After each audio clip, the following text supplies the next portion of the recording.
Okay. Man, there's so much. So many notes. So many notes for this stream. Originally, I was just gonna tweet it all out, but maybe I want to rant. Maybe.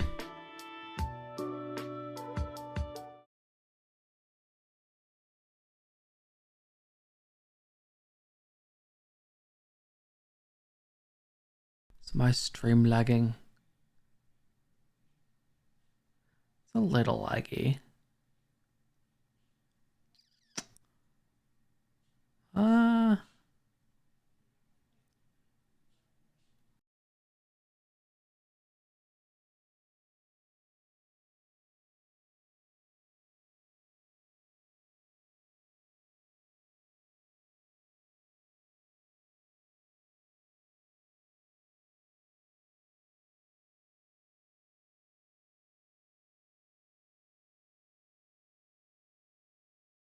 okay.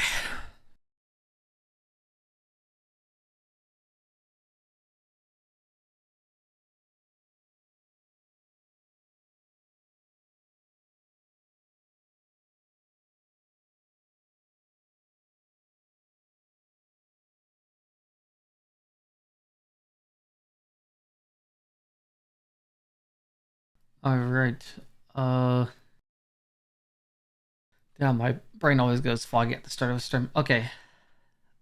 Yeah, so distracting. I might just close that tab.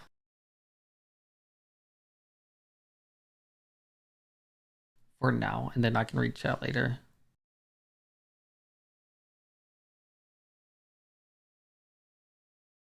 Okay, so basically there's a lot going on. There's a reason why I haven't uploaded a video. Well, there's multiple reasons why I haven't uploaded a video in a while.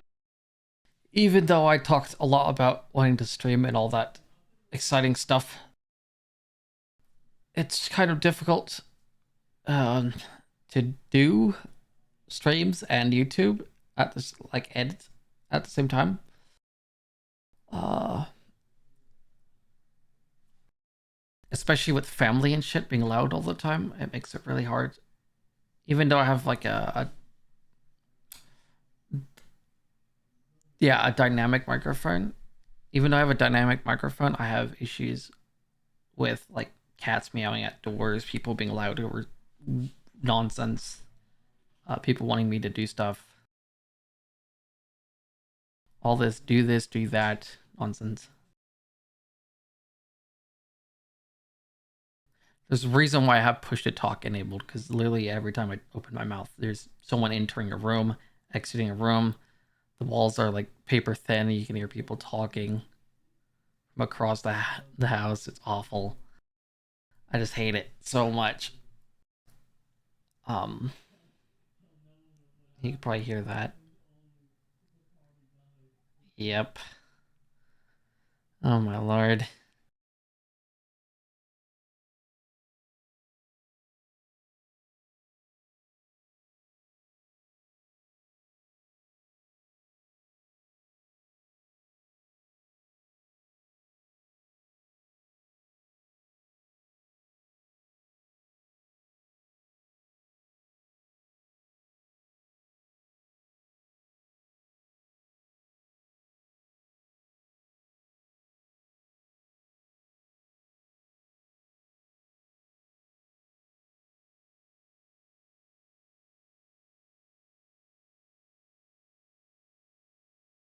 Alright, I'll have to re-enable Twitch chat on my freaking things. The goddamn dude.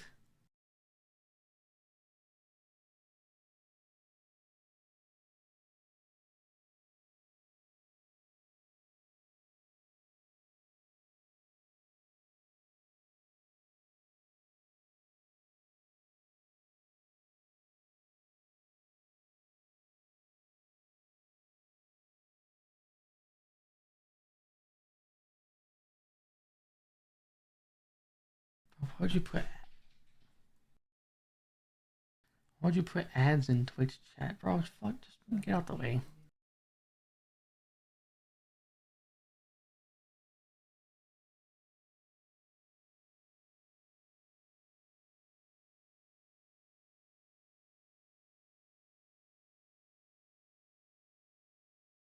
And that doesn't show up in my shit. Oh my god. Every time OBS updates, I have to freaking reset up shit so I can read chat.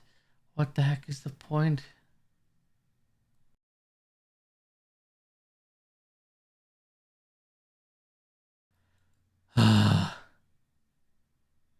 Very annoying. Very, very annoying.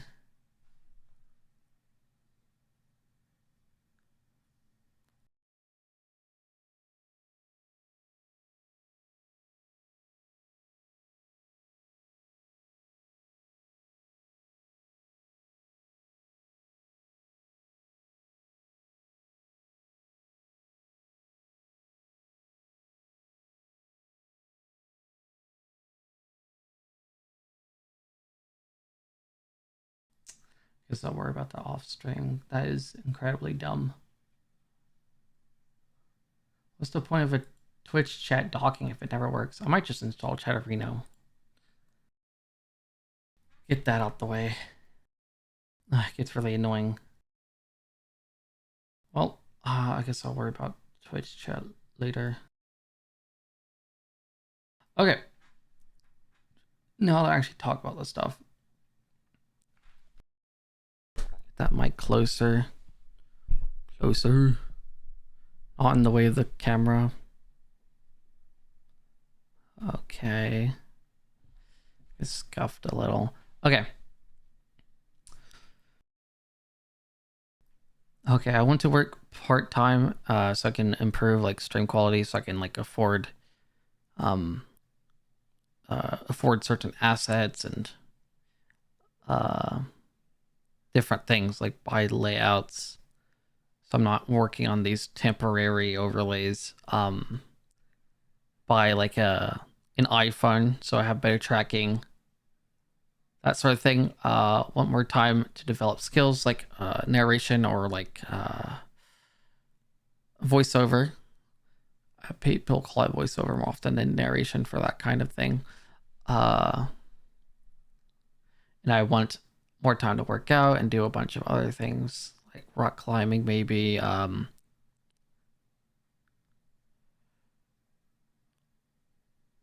Guitar. I would like to pick up guitar someday, or bass. I want to play more games or play less games off stream. Once I get a job, because right now if I play less games, I'm bored and I'm doing nothing. But I also don't want to be just gaming at forever and ever. So once I get a job, it'll be a lot easier to reduce game time because I won't be filling in dead air once I have a job. With the gaming, of course, I'd be filling it with an actual occupation that can get me said stuff to improve stream quality and improve videos and all that stuff. I want to move out so I can focus on making content more consistently and improve my mood. As you can tell from me ranting about people opening doors, talking, being loud, cats harassing me, people asking me to do stuff around the house, gets really in the way of making videos and streaming, especially streaming. And now onto editing.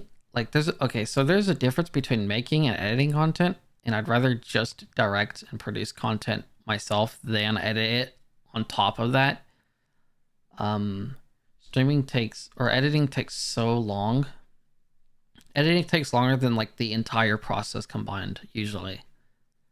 Like it'll take me like 20 hours to edit a video that took me like an hour to script, 20 minutes to record. Or a stream, sometimes I'll, like if I stream, like do a 5-hour stream, probably take not even that long to stream it and plan it and do all that good stuff. But the editing part takes so long, and it really gets tedious after a while. I'd rather keep it like a hobby instead of a job, the editing part, just like how I have pixel art. The more you do it, the more, like, if you're not like really enjoying every step of the way, it gets tedious, especially with very dialogue heavy videos like interviews and whatnot, or gameplay where it's just like these streams that are like several hours long when I have so much to cut, when I'm just cutting for like a whole 8-hour session and just cut. It gets so freaking dull after a while. It's only really fun in doses. So when I do scripted videos or shorter videos, little maybe like short rants that aren't like me going off on tangents all the time, they're a lot more fun to edit. Or like doing a back and forth with someone, or like there's clearly organization going on with the recording, or I'm making a meme, especially if I'm just making a meme, there's like no audio or anything. Like the videos I upload on my lazy channel that I've been uploading on for the longest time, clips and all that stuff, or just maybe spend like 10 hours editing, 10 minutes recording, like maybe a couple hours making the thumbnail for them. Those are a lot more fun. But when you edit these longer videos, it takes maybe like 20 or 30 hours to edit the video, as opposed to like 5, I would say generally around 4 to 8 hours editing, making a thumbnail, maybe like an hour doing titles, description, tags, all that nonsense. That all still doesn't usually take as long as the editing process, even if it's a stream. Speaking of streams, I'm not really sure if I want to edit the Doom video myself. It's 16 hours of footage, and I really don't feel like doing that.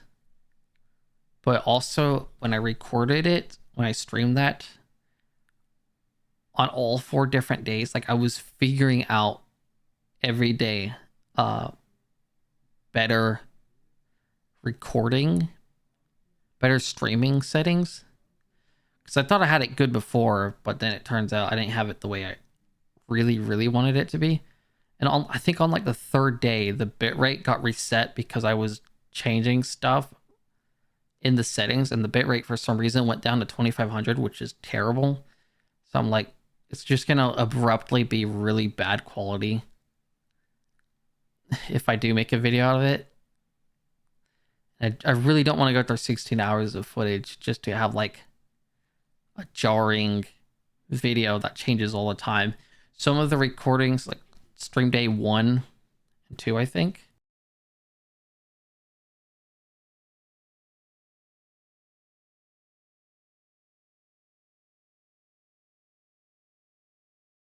Jesus Christ, people keep moving. Stream day 1 and 2, I think I had only one audio channel where everything was on, and I think stream day 3 and 4, my Doom series, I had multiple audio channels. So it's like this thing, if I were to send it to an editor, they would like probably throw a hissy fit because the audio channels would be very inconsistent. It would just be a kind of annoying. So I'm not really sure if I still want to do a Doom video, because of the inconsistencies with the recordings. I could just, no, not really. But I mean, I could just upload it anyways and deal with the lack of quality. But I'm not even sure. I haven't listened back to the stream since then. I'm not even sure if it's good to begin with. So I don't know. I mean, I'm sure it's fine. Like I remember having fun playing it, but I was also like kind of tired, like I am today, and kind of forcing myself to stream those days.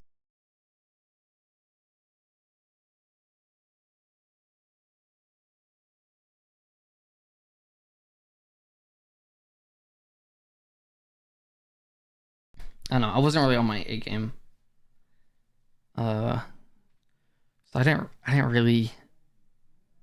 I don't know. It's pretty hard to be on the A game though when you just start out streaming. But yeah. I mean, I guess start out. I haven't technically just started out. I've been streaming like off and on before, but I don't know if I'm gonna go through all that effort editing the darn thing. It just turns out to be a really mediocre video. Where it's like, or like a video where it's like the editing is good, but I'm like clearly trying to salvage something to where it has like a weird feeling in the back.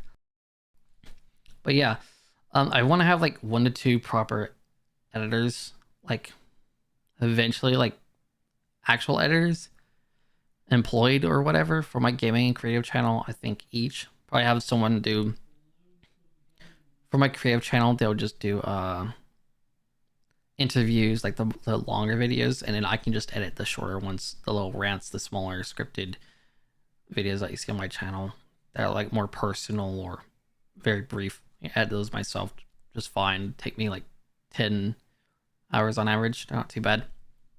I'd say 8 to 16 hours usually.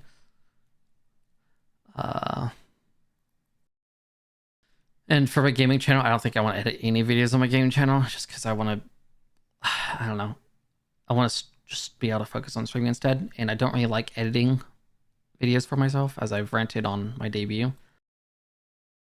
Which, by the way, the debut video I think should be out this month. I said that last month, but this time I actually have the time to work on it. And there isn't a giant hurricane that came through and screwed everything over, so that helps.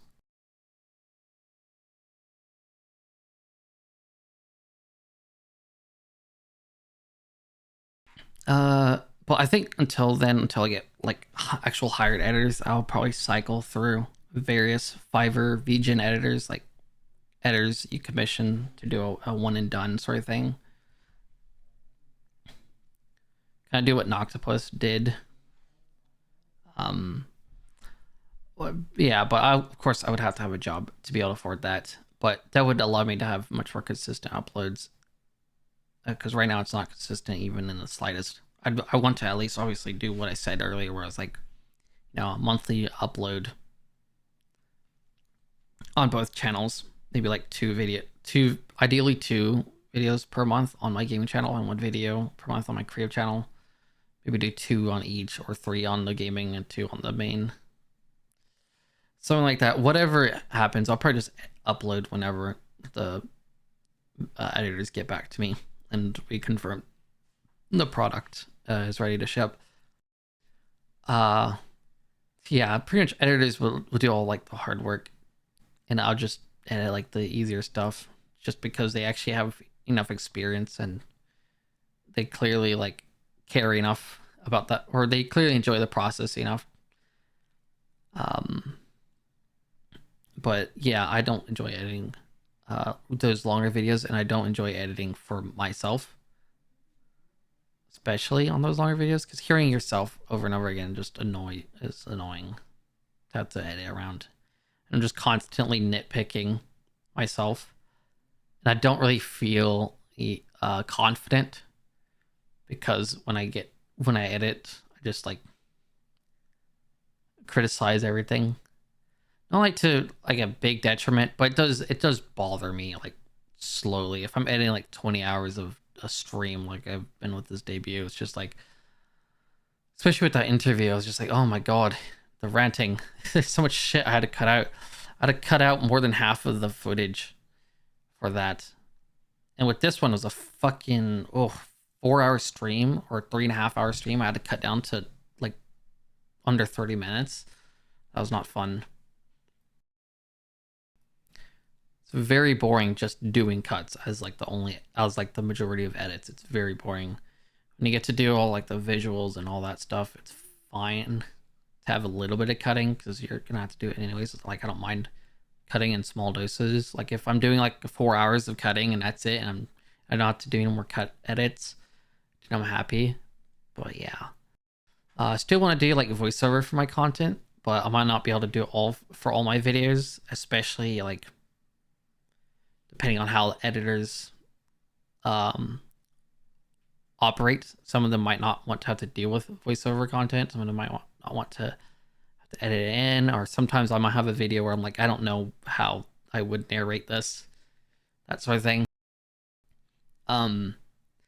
Yeah, I think until I can get proper editors, I might, like in the meantime, until I can get like at least do commission editing, at least until I can commission editors, I will probably just upload like more simple videos And I might lag behind on uploading live channel like gameplay videos. I might like not upload at all, or might upload very sporadically on that. Like I said, I don't really enjoy it that much. But I might end up streaming anyways, and I'll just have a backlog by the time I get actual editors, and I'll slowly be uploading those whenever they're available for uploading. Whenever those products are shipped or ready to ship. But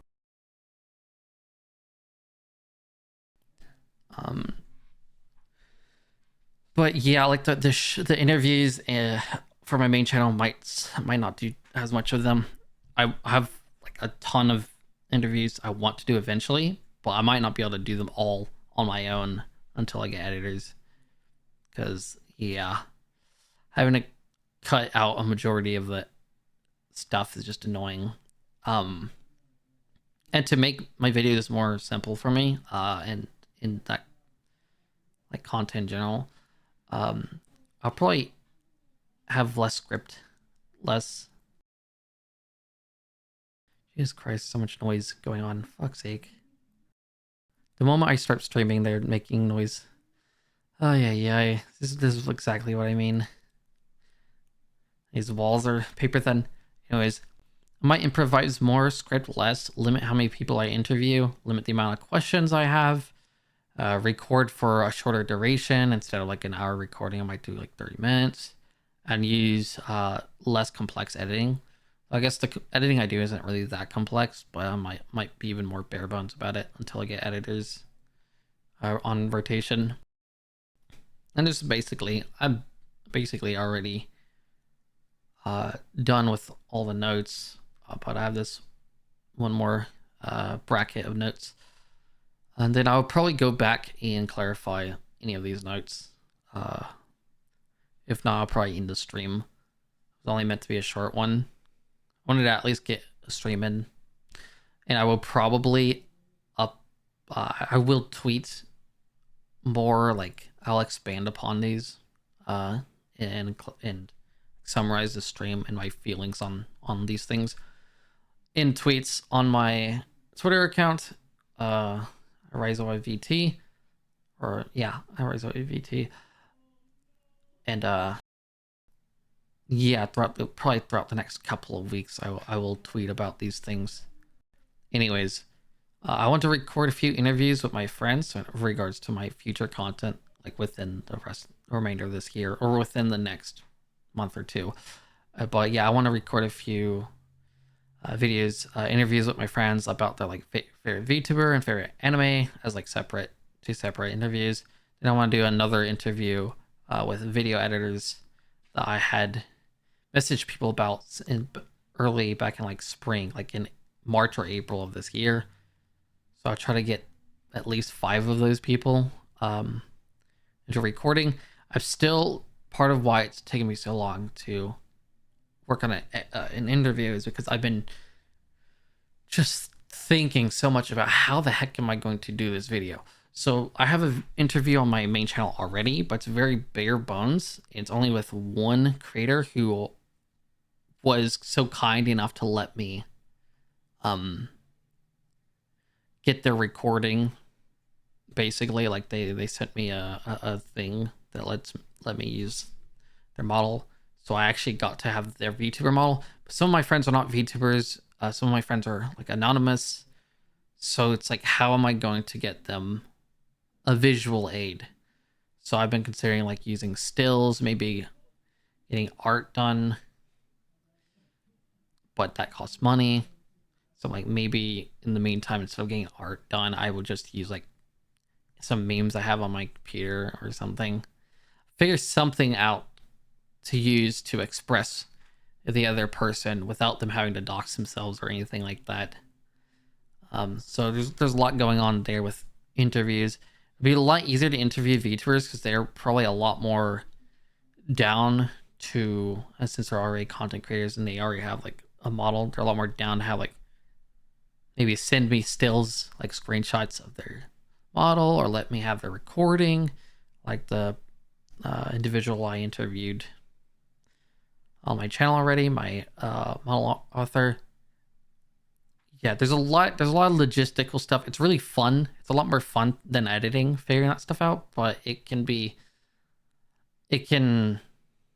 take a while to get to where I want it to be. So I have a very high what's it called? Standard for myself. Only like in terms of content. I don't really have high standards anywhere else in my life. Like my food tastes, I'm pretty easy to please. My music tastes pretty easy to please. But when it comes to my own content, I tend to be a lot more thorough and slow. I like to sit on ideas and let them brew over the couple of weeks that I have them before I ship them out or start working on them. But yeah, but I need to, if I want more consistent uploading, I have to make some sacrifices, as I've mentioned earlier in the stream. I still want to do that Minecraft tour building stream where I tour the Minecraft world I have with all my buildings on it, and then I build later on in that stream. So I will still do that probably this month. I kind of got burnt out because I built like a lot. It was like kind of my go-to whenever I didn't want to do anything else, or I had time on my hands. I would just build in Minecraft for a while. But then I got burnt out before I could finish all the buildings I wanted to build. So I might build those two. I think I have two or three things I wanted to build, and then I was gonna build one last thing on stream, so I can have all of my builds encompassed into that video without having to do an update tour. I still want to do collaborations, but they're very hard to plan and schedule. I wanted to do Keep Talking and Nobody Explodes with another VTuber friend of mine, but that game is kind of hard to figure out how to get that shown on stream where it's interesting for both people, because one person does the actual bomb defusing, which is fun, and then the other person is just looking at a guide. It's like, how does this work out? And how do I get it to where, like, I think I need to get them to buy the game so they can also, like, we can swap places, swap roles. It's just a bunch of logistic crap I have to figure out. But I still want to do those. It's just hard to figure out what to do, especially if I start working.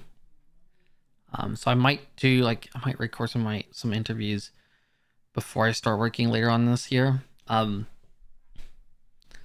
I think once I get figured out in my job, and I'm going to college to do like a sponsored course just to get out the house, I guess, really just to learn something, maybe get a job from that. But once I get settled and figure it out, I think next year I might open up my Discord server prematurely. I was originally planning to only open it up once I get affiliate on Twitch, or have some sort of monetization partnership thing with YouTube, whichever one happened first. I think before that I was gonna do only affiliate on Twitch for that, and then like monetization on YouTube for the Patreon, but I might wait off on the Patreon even later. So I think that's why I changed it to either or for opening my Discord server. But I think if I'm not able to get those this year, I'll probably just open up in like January or something, whenever I have like a job and I have some sort of income, a job I don't hate, that I can employ commission editors through and commission assets and buy, like, the phone for better streaming, VTuber quality, buy the overlay, so I'm not using my own makeshift overlay that I kind of don't have experience making, so I just put together what I could. I'm gonna read the chat if there is any.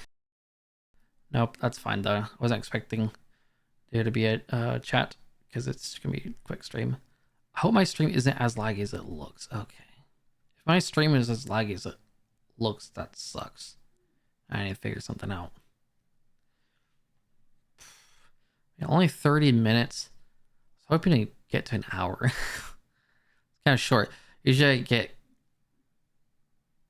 like if I was gonna turn this into a video, this would be awesome to have it 30 minutes because I wouldn't have to cut out much to get to a place where I like it. But when it comes to like a stream, it's like 30 minutes to say all that is like fast paced. Usually there's like back and forth with chat and all this stuff, and a lot more expounding upon uh, those notes to fluff up stuff. Just chatters have a lot of experience with that. Just chatters can turn like a 5-minute conversation into like an hour.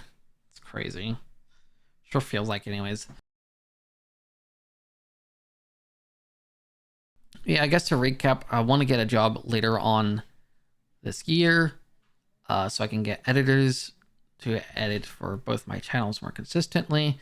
But I'll still be doing some editing, and I will still be directing and publishing and planning all my own content. It's just the editing that's going to be generally, for the most part, taken. I will still edit those shorter videos, more personal videos, of course, more fun videos. But the very ranty, long type videos, more conversational, I don't really want to deal with. I don't want to get burnt out. I just want to be able to focus on streaming. Eventually, if I can move out, that would be awesome. I could focus even more on streaming, and without having people be loud, and I would be probably happier, have more energy. Also work out more so I can have more energy as well.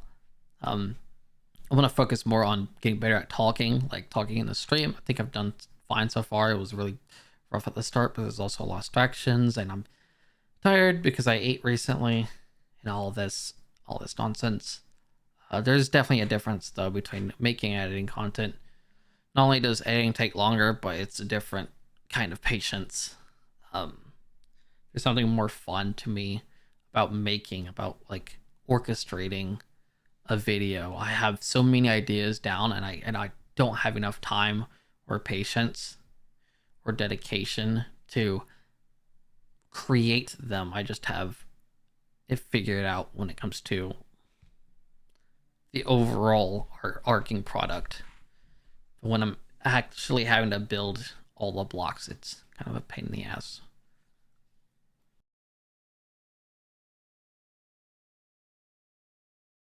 I do want to do more streams though, for sure. Like I said briefly, I would like to do not just a Minecraft building stream, but I want to do some streams with friends if possible. I want to do some streams. I guess I can say this, but I want to do eventually. I want to do like a series where I play a bunch of visual novels. I think that'd be fun. I would probably do that once I move out, or once I feel like more confident in streaming and being a personality. I would like to be less boring of a person. I know it's kind of hard because of all the distractions and shit. My ADHD is like also really, sometimes my ADHD gets in the way. I know for some people, like there's a lot of creators who have ADHD. For some people, that ADHD helps with them on stream, and for some, it does not help with them on stream. I think like Premiere 2 is really like his ADHD helps him out a lot. He's very ecstatic on stream. Then there's like Garnt or Gigag, who says it's harder for him to communicate and like stay entertaining on streams, and he has ADHD. I think I resonate more with him, where like we're better with scripts and like a actual process than doing it all live. But I want to do it live anyways, like because I think it's just fun. I think it's a good excuse for me to play games too without feeling bad.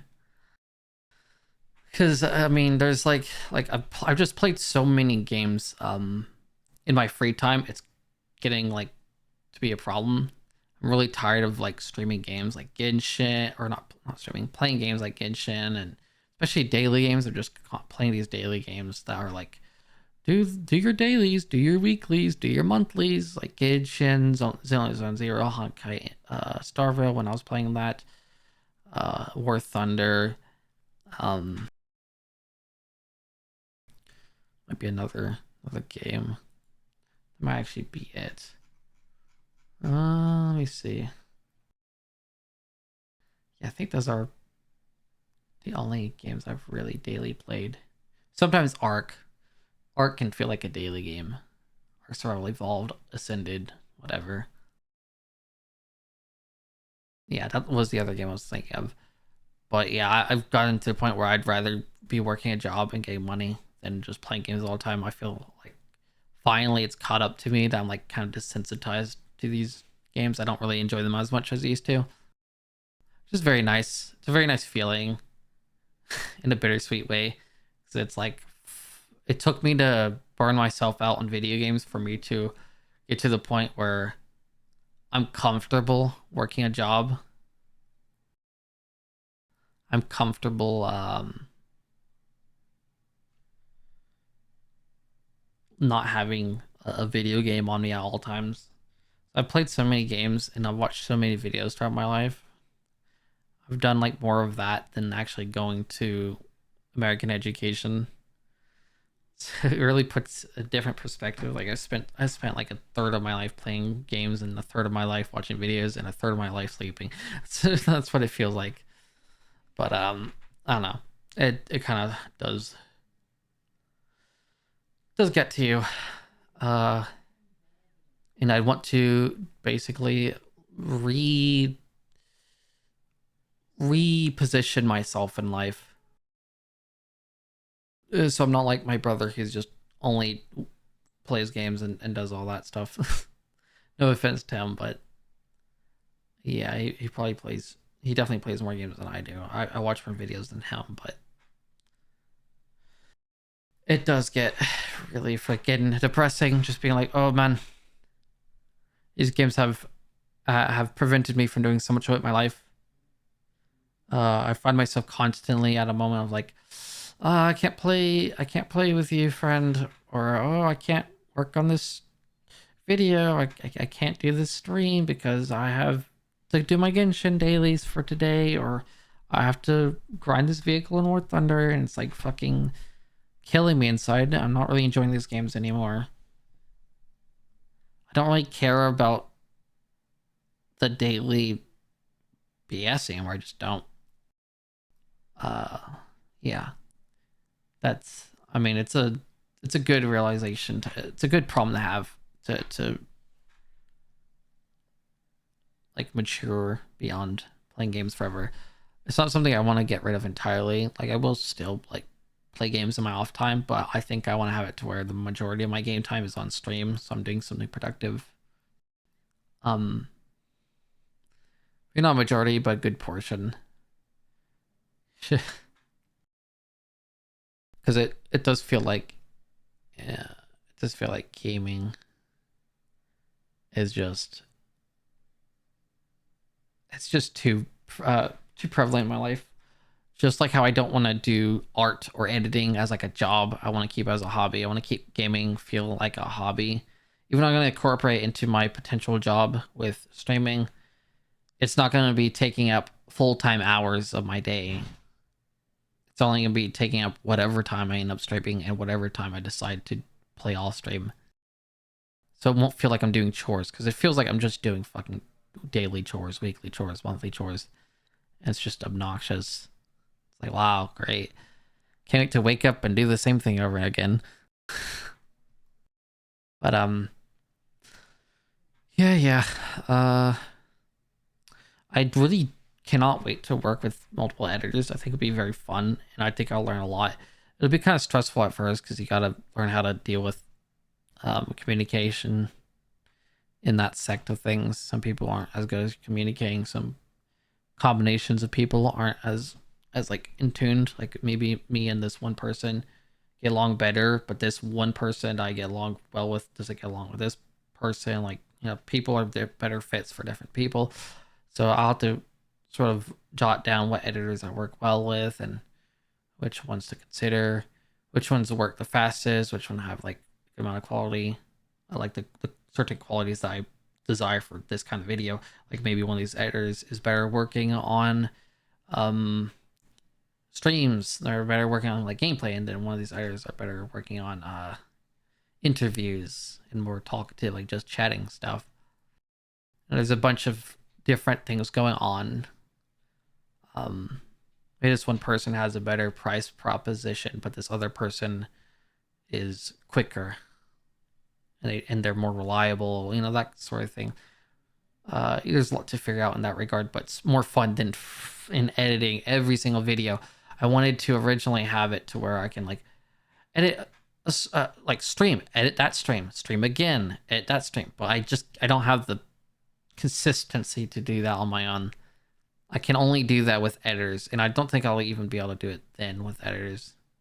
But I'd like to be able to stream and then send it off to an editor within the next couple of days. Maybe do a script, do some voiceover, send that voiceover with the video project itself, like the stream, let them figure it out, them send it back to me, I give them tips, maybe I add in more voiceover or something like that. Maybe I don't do any voiceover at all and I just give it to them and they can turn it back quicker.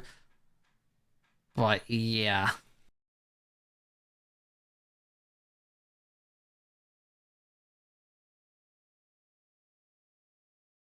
I think that's about it. 45 minutes. I can go an hour. Surely I can go an hour. I can rant.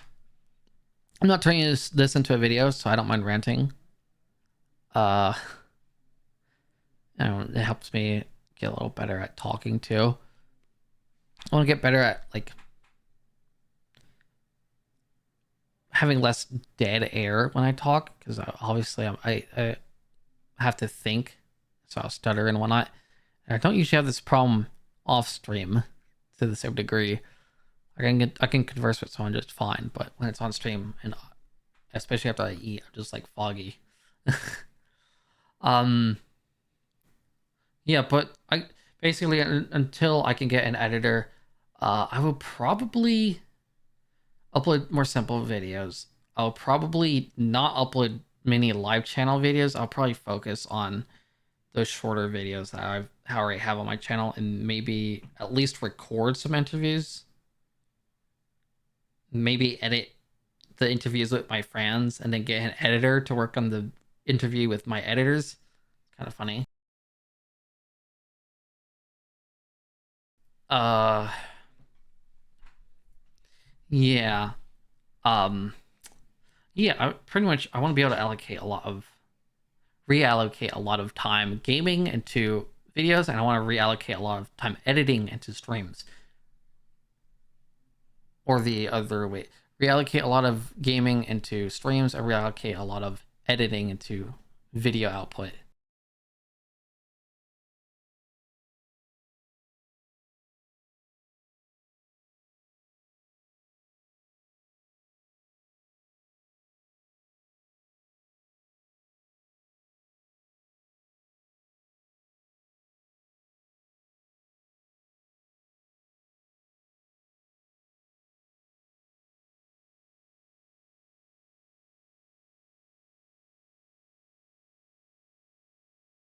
I could send the notes in the chat. I definitely still want to edit, or I definitely still want to tweet out all these things, because I think different things will come to my mind when I look at these notes later on tomorrow or throughout the month as I tweet these. I don't want to tweet them all on one thread because they'll just get like suppressed on Twitter. Unfortunately, I have to play by Twitter's rules. Generally, I would just put it all under one long chain of tweets and then send it to the Discord or whatever. And speaking of Discord, I definitely, like I said, I will probably upload it. I'll probably open up my Discord once I feel like settled down on my new job. If I don't reach affiliate by then, whenever I get a new job, whatever job that is, I will probably do some applying. Once I've settled in college. But yeah, I also want to learn how to drive. I still don't know how to drive, and I have like 3 weeks before I start classes, so that's fun. Uh, it's been a nightmare to get me to learn how to drive because the only person who can teach me, well, there's two people who can teach me. One of them sucks at teaching and is working full time. And he's just like, they're both working full time and they're both very forgetful. But one of them sucks at teaching, and the other one is had like really inconvenient hours over the summer because they're working at a water park, so that wasn't fun. Oh, hi, hello. Oh, there's chat. Okay, I remembered to look at chat. Oh, have I been muted this whole time? Oh, okay, no. Okay, good. Okay, I see. Something might have happened quirky. First time chatter, holy shit. That was weird. Uh, Is my stream lagging? Because it looks like it's lagging for me. It looks very laggy. But my hardware says it's fine. Maybe it's... Okay, it looks... Okay, it might just be because I'm streaming that my OBS isn't... My stream isn't looking well. Okay, thank God. You know, it's weird. I guess I'll go over my notes again. I want to get this thing to over an hour, so I feel like I at least did something with my stream. It feels wrong when you stream under an hour. It's just like, wait, that's illegal. Essentially, yeah, I want to get a job so I can have some actual budget so I can buy like a better overlays, buy a smartphone camera for better VTuber model movement. I want to be able to buy commissions from editors. I want to be able to get editors on my rotation. So I can have several different editors working and have different editors working on at the same time on videos. Most of my pretty much every video on my gameplay channel, live stream channel, that one will have an editor working on it because I cannot be bothered to sift through 4 to 16 hours of stream footage painstakingly. So I'd rather have editors do that, and I can have more consistent uploading. So I can have instead of all that time editing, I can actually spend it on planning other videos and working on thumbnails and all this other stuff, and then obviously cut down on daily games so I can actually play games on stream and not be doing fucking daily, weekly, monthly chores playing Genshin, Xenosaga, your Honkai Star Rail, Ark Survival Evolved, War Thunder, all that crap. I can like actually focus more on streaming. All that stuff I basically plan to do full-time, part-time streaming, part-time streaming and video stuff, and then part-time actual job stuff next year. I'll have that entirely figured out. Probably have a the Discord channel public by early of next year, so I have more like motivation. Because it's more fun when you have like an actual community. But I want to actually like create the ideas. I have a huge list of ideas of videos and streams and all these different plans. I have so many wonderful ideas that I love and I cannot wait to orchestrate, but I do not have the time or patience to edit myself for all of those videos, and I don't want to get burnt out on it. But it's going to be awesome if I can get that to work. I want to be able to eventually have enough like revenue off of streaming and YouTube to the point where I can work a part-time job and work that streaming YouTube stuff and be able to move out probably with my brother. And I don't need to live like super expensive lifestyle. I just need like enough to move out. I also want to be able to like, you know, I think the plan is to work in the morning, like I don't know, 9 to because I don't do part-time, probably like 9 to 2, 9 to 1, like that kind of general time span. Workout before I go home, like on the way home, do like a 1 hour workout session, do whatever nonsense I have to do, like watch videos or catch up with friends, play a game or two, and then do like streaming later on in the evening, like around this time basically. And then that would be like my daily schedule. Like that's kind of the dream. Like move out, I don't have people making noise throughout the house and not have to worry about them getting picked up on my mic or them wanting me to do something like chores around the house. It's gonna be so nice. I also want to be able to afford like trips. I would like to be able to travel because when you're grown up in one state and you've done barely any traveling your entire life, it gets pretty depressing, especially when you only do traveling with family. And there's like a completely different vibe traveling with family and traveling alone or with like a buddy or two. Like a lot more oppressive when you have a family. It feels a lot more limited, especially if you can't drive yourself. It's just completely different atmosphere.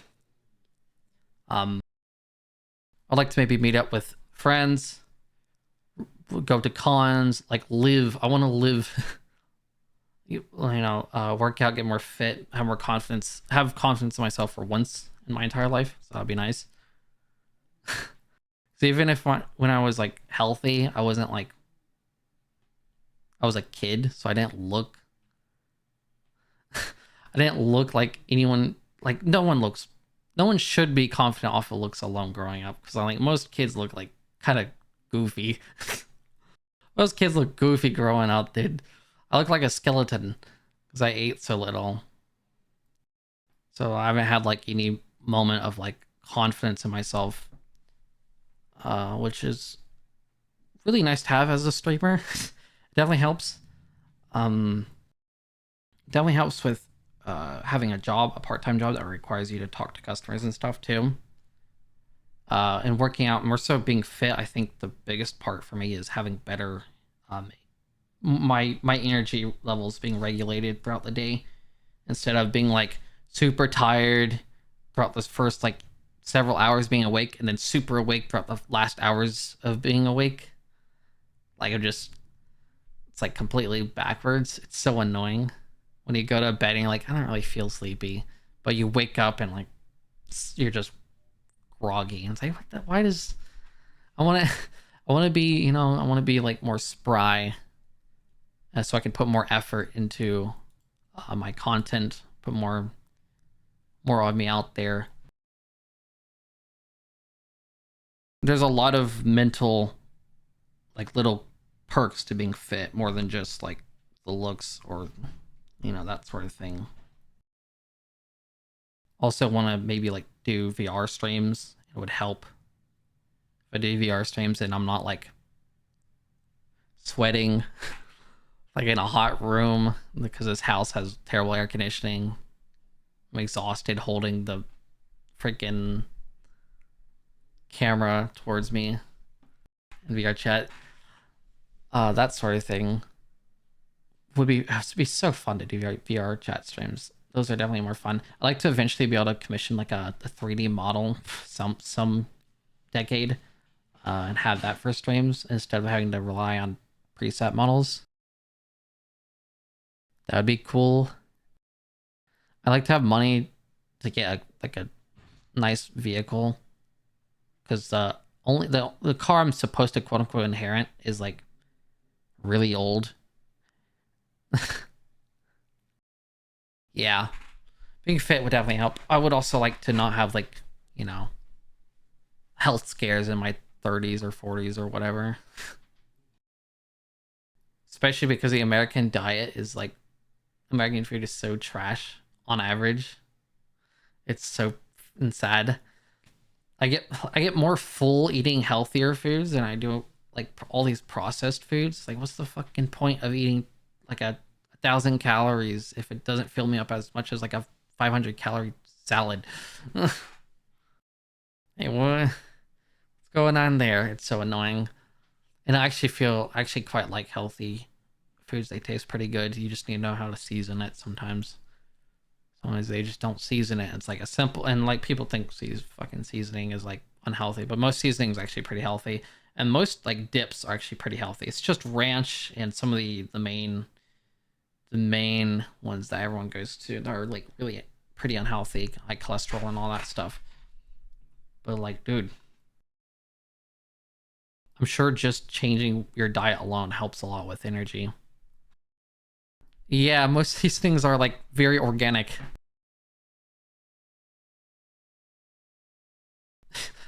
Most of them are like fine, especially if you're like worried about macros and stuff. It's like, dude, it's no problem.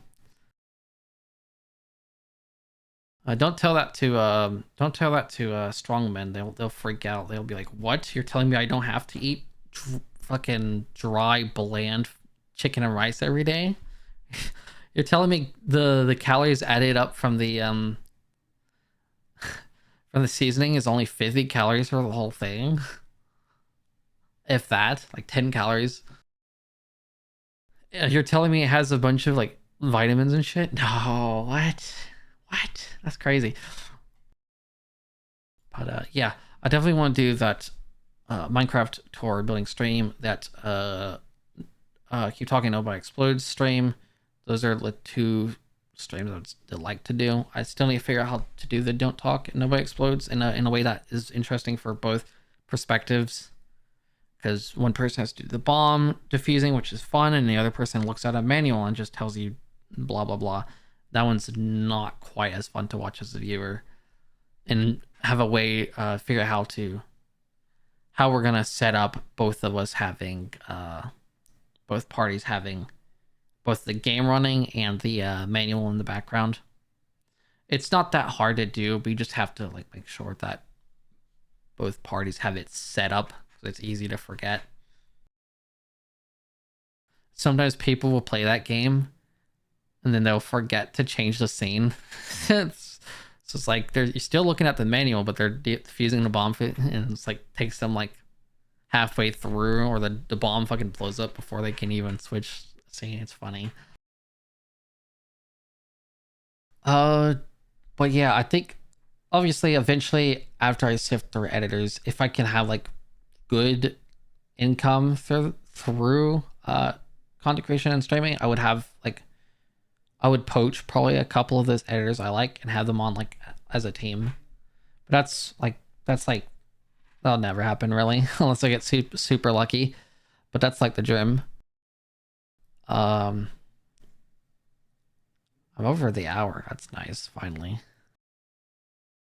Definitely want to get better at talking. Definitely want to get more fluid with talking in general. Less stuttering. More concise. Uh, probably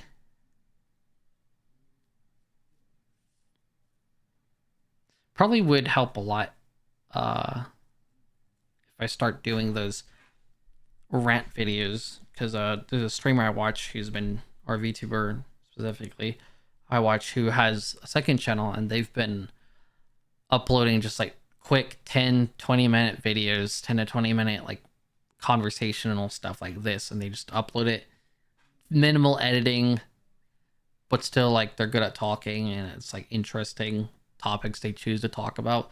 Might do stuff like that until I can get editors, just to have more consistent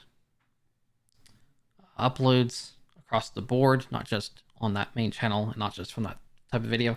But I might just do those usual as I usually do, where it's scripted, because it doesn't take that much longer to have it scripted.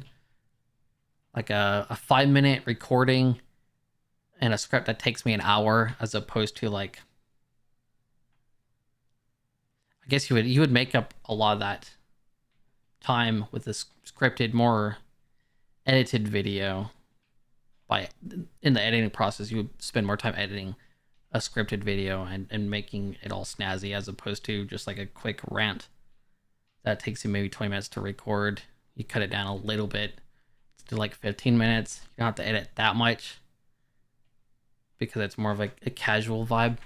But I don't know, that's like one of the ways I can probably cut down some time working on videos. Interviews, like I said, I will probably just reduce the amount of questions I ask per interviewee, and I'll probably limit the amount of interviewees I have. So like no more than 5 people in an interview would probably be a good rule of thumb. Depending on how, like, the question I ask and how much footage they give me, how much is usable. I still want to do that. I've been wanting to do it. I said I was going to do it in April, back in March. I haven't recorded that. But this debut video I will definitely have out this month. I said that last month, but there was a hurricane and things got really busy. But now I'm spending less time dilly dallying in daily grinders and all that jazz, so I have more time to actually upload it. I've been done with the actual cutting stage pretty much for a while now. I just haven't gotten to the stage of marking what kind of edits I want to do and doing the actual edits. But I think I'm gonna keep the editing, like the visual stuff and that sort of thing, as like a low. I'm not gonna do as much as I did with the interview already on my channel, my main channel. Because frankly, it's like 29 minutes long right now, and I'm like, dude, I think I still want to do an intro and an outro, like over voiceover. Yeah, hope we both get lucky. Also, Blurfy, I've noticed you've gotten better, a lot better at just chatting. I had that epiphany or that realization like a few nights ago. I was watching your stream. Obviously, you know you have, because the very first just chatting stream, like your very first few streams were like not good. I mean, everyone's first stream is not good, really. Um, but like it's coherent. Literally, the only thing that's screwing you over is that delay. Like if you didn't have that delay, I think it would be like pretty. Well, it already is enjoyable, but it would definitely be a step higher. But yeah, I feel like the conversations are more fluid. There's more coherency. I feel like you're flailing around less often. Flailing around is the just chatting thing. That's normal with just chatting. It's unavoidable, but you're definitely like more, I guess, confident. Whether you realize that or not, like subconsciously, I feel like you have more. You like the experience shows. Even like a 10% increase of confidence is still like goes a long way.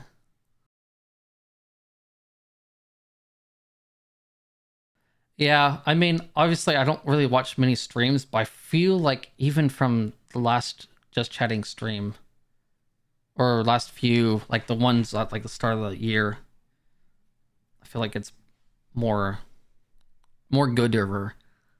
But yeah, I wanted to say that. I was gonna say that in DMs, but I'm all over the place. And I was having a lot of fun in VR chat. It's really cool world hopping.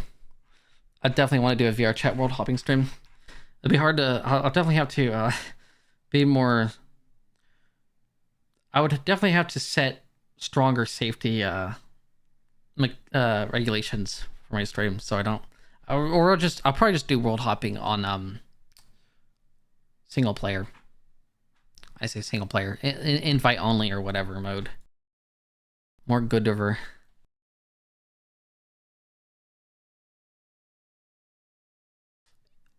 Okay, 1 hour and 7, not bad. Yeah, I think it's a little bit more fun though when you do it public, because you get some interesting things going on. But I do it. I've been doing it private because it's more like relaxing. I don't have to worry about anxiety and all that stuff. I might not do a world hopping in public just because of the anxiety though. Like I could not butt in on those people, those groups.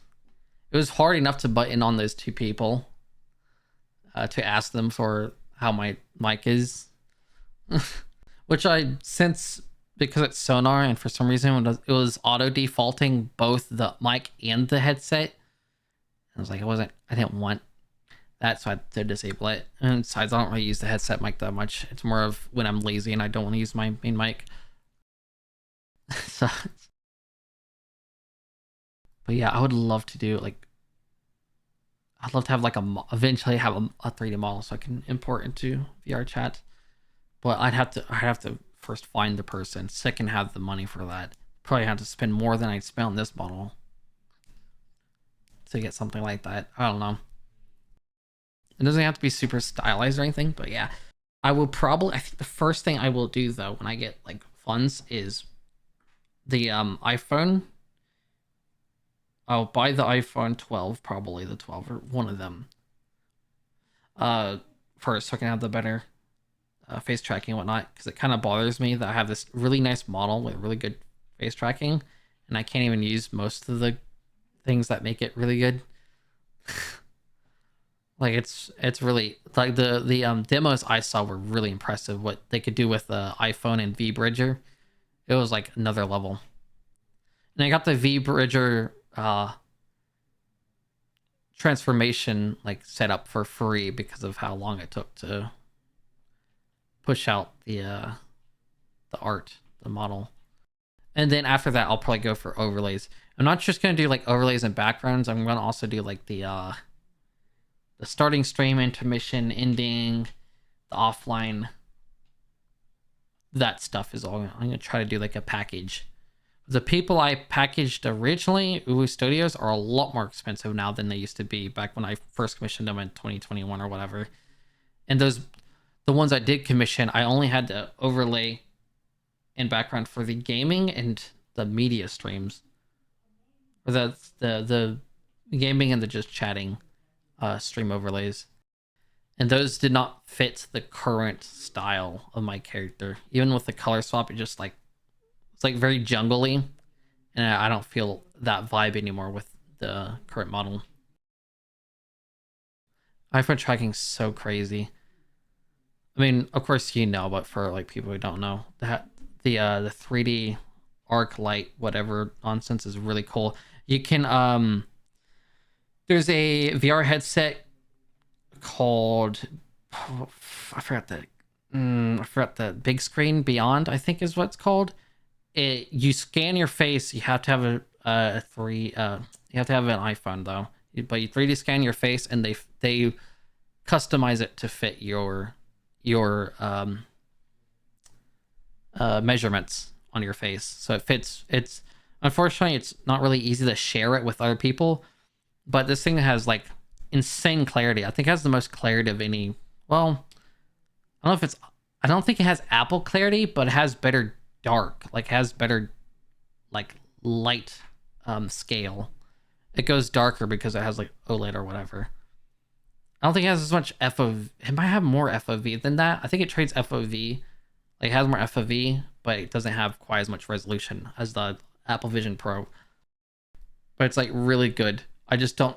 I know they like let you pre-order it like a year before they start shipping. I think they start shipping it by now, but like it's not really a scam. It's just a small company, and like they have great reviews and everything, but it's just they don't have like the infrastructure to be sending them out in droves, especially since it's customized to your measurements. It's a lot harder to do something like that. It's like getting a pair of glasses. It has to be pretty much perfect for you. But you can have like lens, whatever they call them, where you do have your actual glasses prescription. You take the lens out of your glasses and put it into the thing, and then it actually it's like having your glasses in there, something like that. I forget how the whole thing works and what terms they use, but it's really cool, and I've been wanting that. But yeah, it's awesome. It's only like $1,000 too, which is not bad considering it's the tiniest. I'd sent you before. It's like that really small VR headset that I've raved about before, but I don't think I told you about the whole Apple camera like measurement thingy, or if I did, it's been a while. But it's like the smallest headset you can get right now as a consumer. It's super light. It's awesome. Yeah, it was so long ago, man. It must have been last year. Because I remember talking to it, like several of my friends. I think you, my friend from IRL, my only friend IRL. I'm pretty sure I've talked to you about it. I feel like it's something I would talk about. For sure, for sure. Yeah, I definitely would want to have at least, yeah, probably something better than my headset before I get really involved in VR streaming. I might just get like a Meta Quest 3 or something like that before I get really involved. But I also want to do like interviews in VR. I forgot about mentioning that. I wanted to make VR content on the side on my main channel. Do interviews with strangers in VR. Be a lot easier to edit because I won't have to rely on someone. Like I won't have to use stills on in someone's place if they don't have a recording for me. Like if I'm gonna ask my friends about their favorite VTubers, not all of them have a persona online. All of them have like an OC or a VTuber model. They're just normal people. Not gonna dox them and ask for like an actual face cam footage. So that's hard to figure out. But once they're in VR chat, it's like they already have their avatar, their model, their mascot. It'll be a lot easier. Hello, Jumpy. Normal people. Fucking Kuro emote. Let's go. Let's fucking go. I really don't have time to watch streams though. It's so sad because I'm like, Kuro, I would watch your streams like I did back in the day, but I don't have the time, man. I'm trying to move that time into doing my own streaming. But man, every time I see him online, I'm just like, I'm so fucking proud of you. I'm so proud. That's my boy. Atta boy. Yeah, my sister will. It's so bizarre. My sister will talk about. My sister is like into VTubers as well, and she'll bring up Kuro. And I'm like, I told her, I've known this guy. I've known this guy for a while. Back in my day. Like, yeah, I'm like a adulting father. Yeah, oh, it's hard. It takes so much time and dedication. I've only had like a couple of streamers where I've like consistently watched their streams. Yeah, Kuro's bro, he has not changed. Like when he was that, and then Mysterious, and then now like he's been so consistent, bro. I want to have like my dream, like he's low key like an influence to me is I wanted to get to a point where Kuro would notice me, like like I don't even have to add him. It was just like, oh, I saw this thing, and I'm like, oh, that's fucking neat. Remember me? I would love to have that like that moment. Even if I don't know, reach out or whatever, it would just be nice to like catch up again.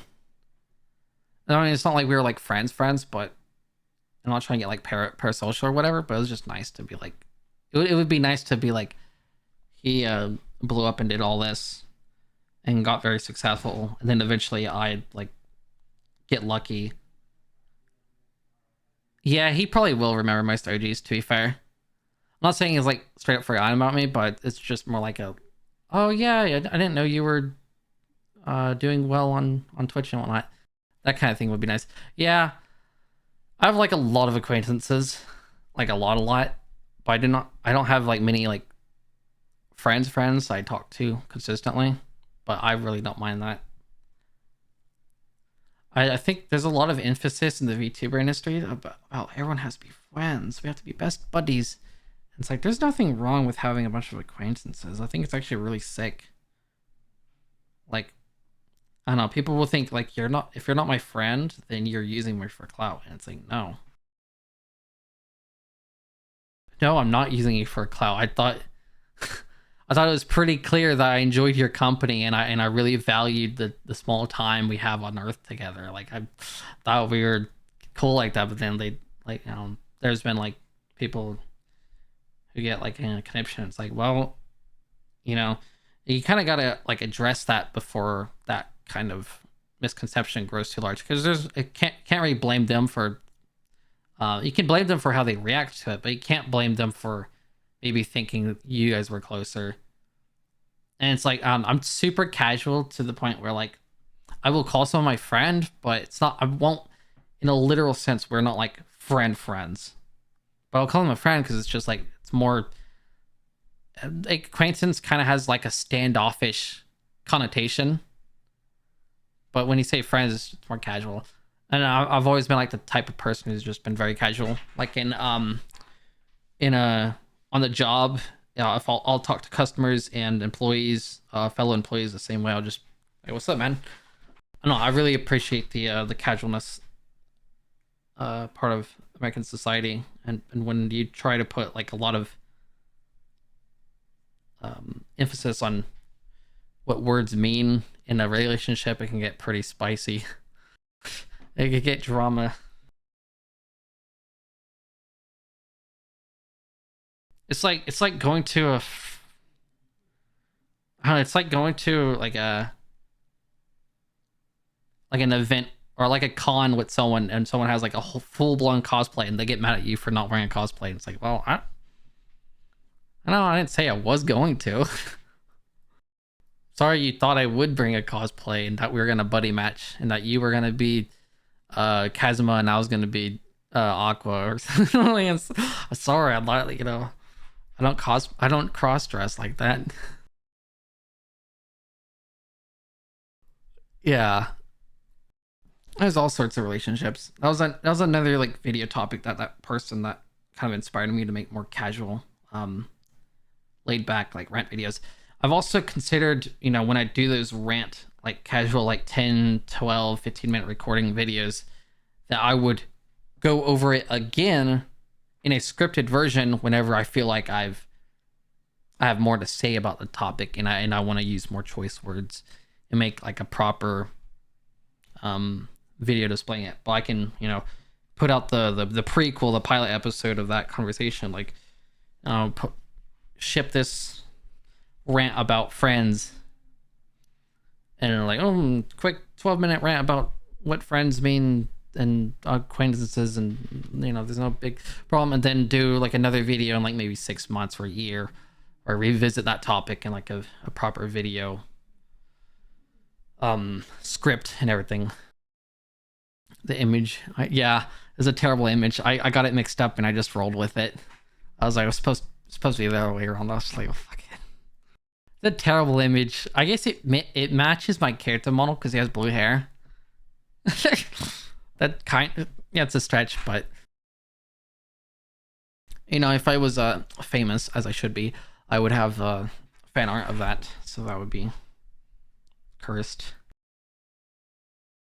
God, fan art's so sick though. I really like really stylized art, like really stylized artists. I know there's a lot of emphasis on having your own style, but god damn, dude, it hits when they have their own style. I can't lie. Well, there's no rush. Come back to me in 12 years. No.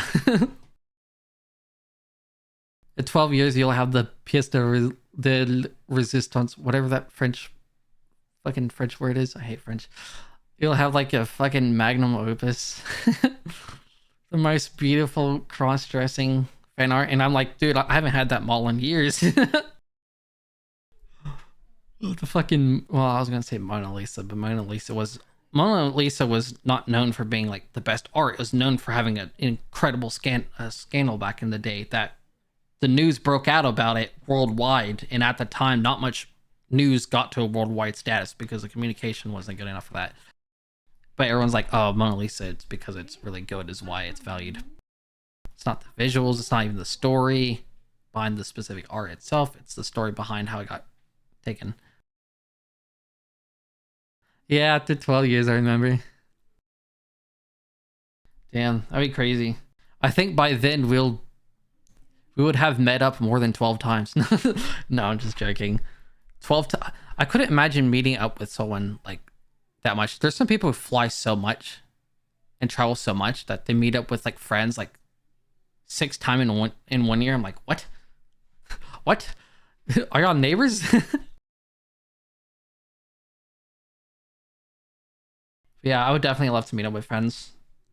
That like concept has gotten more exciting. Used to be very bitter about that concept because I was just like, I'll never be able to afford meeting up with friends and all that stuff. And then I realized like flying across state is really cheap compared to flying overseas. So like, why did I don't know. It definitely just felt so distant to me though, the concept of meeting up. But then when I hear stories about you guys meeting up, I'm like, actually, actually 3 times last year. That's crazy.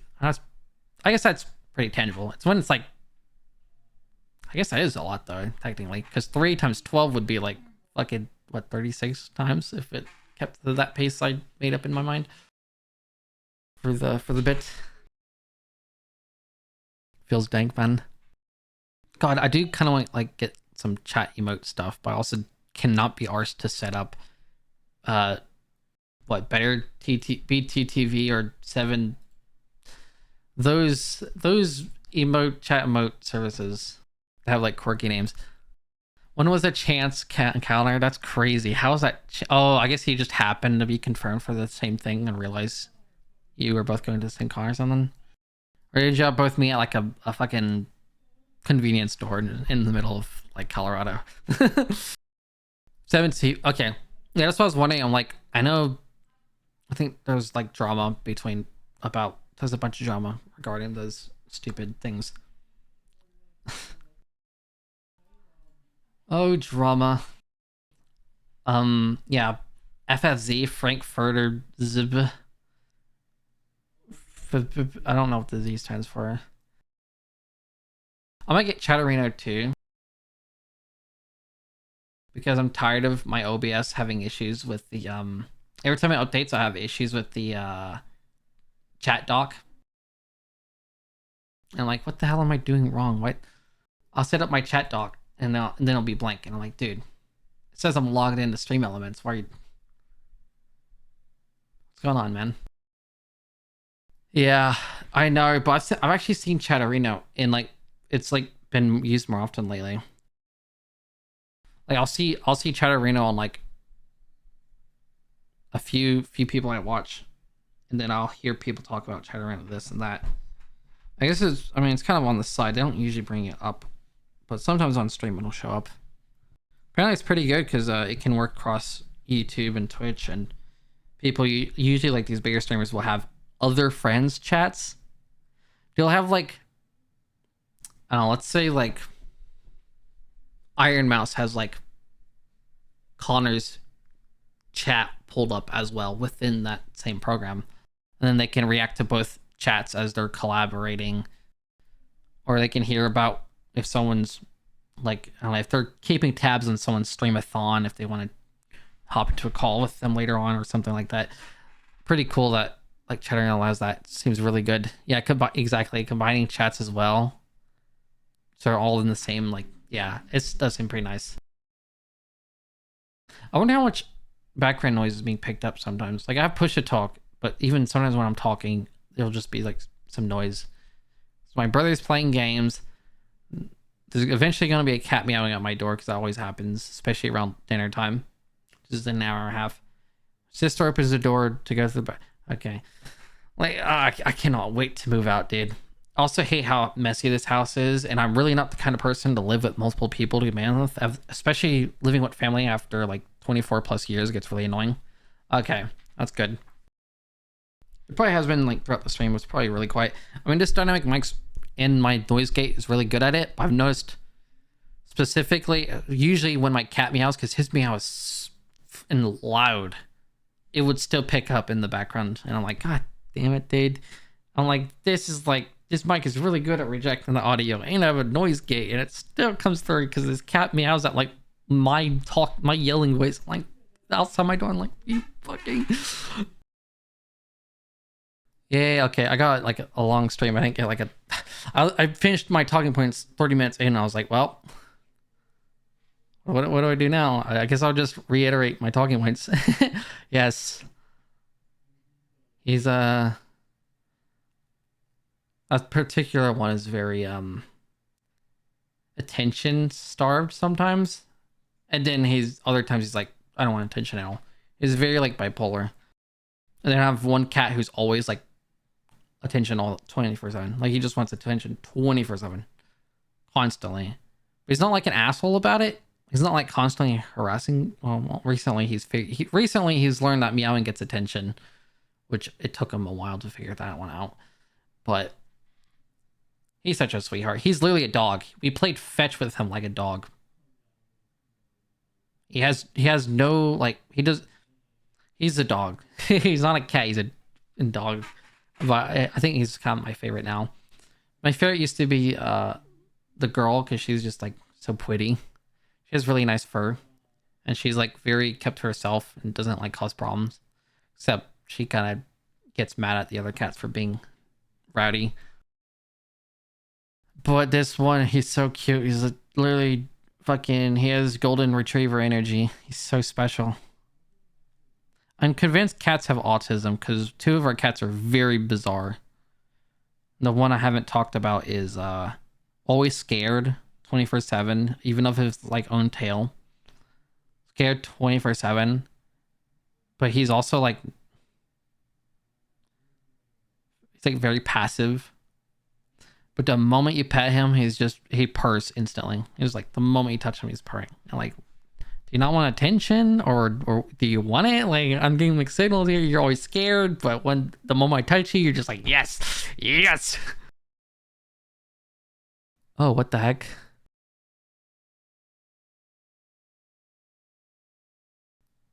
Oh, okay, well, Stream Elements timed someone out, so that's pretty cool.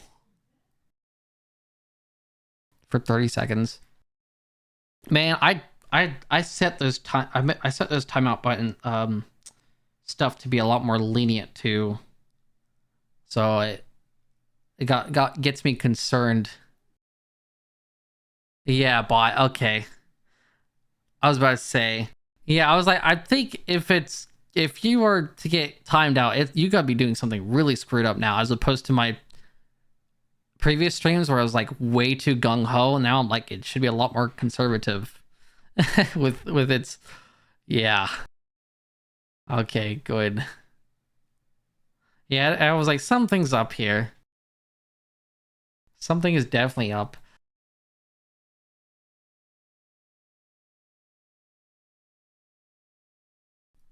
Well, I guess I could talk more about like. Yeah, I think I mentioned this a while ago, but I do want to start doing once I get more confident. I do want to do like visual novels, more like romance stuff, because I think it'd be very funny to watch an aromantic person play romantic games. Because I have such like a different like it to a point where it's kind of annoying to myself because I'm like, why do I think this? But I think it'd just be so funny to be like super like I don't know. I really enjoy like there's like stream clips where someone's playing a game and something goes crazy during the game, and then the person who's like streaming is just like, what's wrong with you, dude? Like, I don't know. I find like that juxtaposition, like a straight man like vibe when something wild happens in like a game or something, and they're just saying it. They, I don't know, especially cross collaborations, like when you have like multiple you have like maybe this VTuber who's very unhinged, and then you have this one VTuber who's like uh super straight laced. I think it's funny to have that like dynamic, and to have that dynamic with the game is also really fun. Yeah, I think it would be pretty cool. Because I also don't feel like many like aromantic people obviously play those kinds of games because it's just not really for them. So I think it's more fun if I stream something like that. I've had this idea for like several years. I was wanting to do it a long time ago, but I wanted to get to a point where obviously I was confident enough where I could deliver and not script the opportunity. I know there's a lot of visual novel games, and I have to make sure not to get like I have to make sure to get the SFW versions, because for some reason a lot of them are like lewd and shit. So obviously that would not fly. But some of them are just so fucking bizarre and so fucking funny. Because I used to watch visual novels because it's like, what's the fucking appeal? Always like Doki Doki Literature Club is PG, well ish. But that one has like a very distinct vibe. So like I think that specific game made me fall in love with, because this is the first time I really understood visual novels. Yes, I want to do Nekapara. I think that might be the first time. A lot of the visual novels luckily have like a streamer mode, or they have like a NSFW DLC you can just not buy, or if you accidentally buy it, you can disable it. However, you accidentally buy something like that, I don't know. But yeah, I definitely want to get the safe versions for stream, because I don't not want to get banned over something stupid. But yeah, Doki Doki was fucking awesome. Like I had watched before, but it's only because I watched like every video this person put out. I was just like, okay, I might as well just watch them play this game. I'd be interested. And they also had that straight man like thing. It's so fun. It's so fun having that dynamic where they're just like, why are you fucking undressing? why are these people fighting over my character? He looks so basic. Because sometimes they'll have like they'll show like your character, because and then they're super generic because it's supposed to be a self-insert. I'm like, you guys are fawning over this person. It's so fucking funny. Yeah, I think there's a lot of good content. And a lot of just crazy shit happens. Like I said with DDLC, Nekopar, I believe. I specifically hold off on watching these kind of games because I wanted to go in mostly fresh.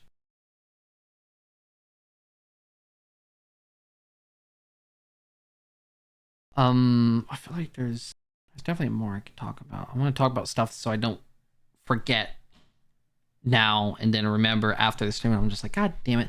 Although I guess anything I forget and I have to add, I'll probably add to via a tweet on Twitter. Since I will be tweeting out a lot of these notes and expanding upon them for,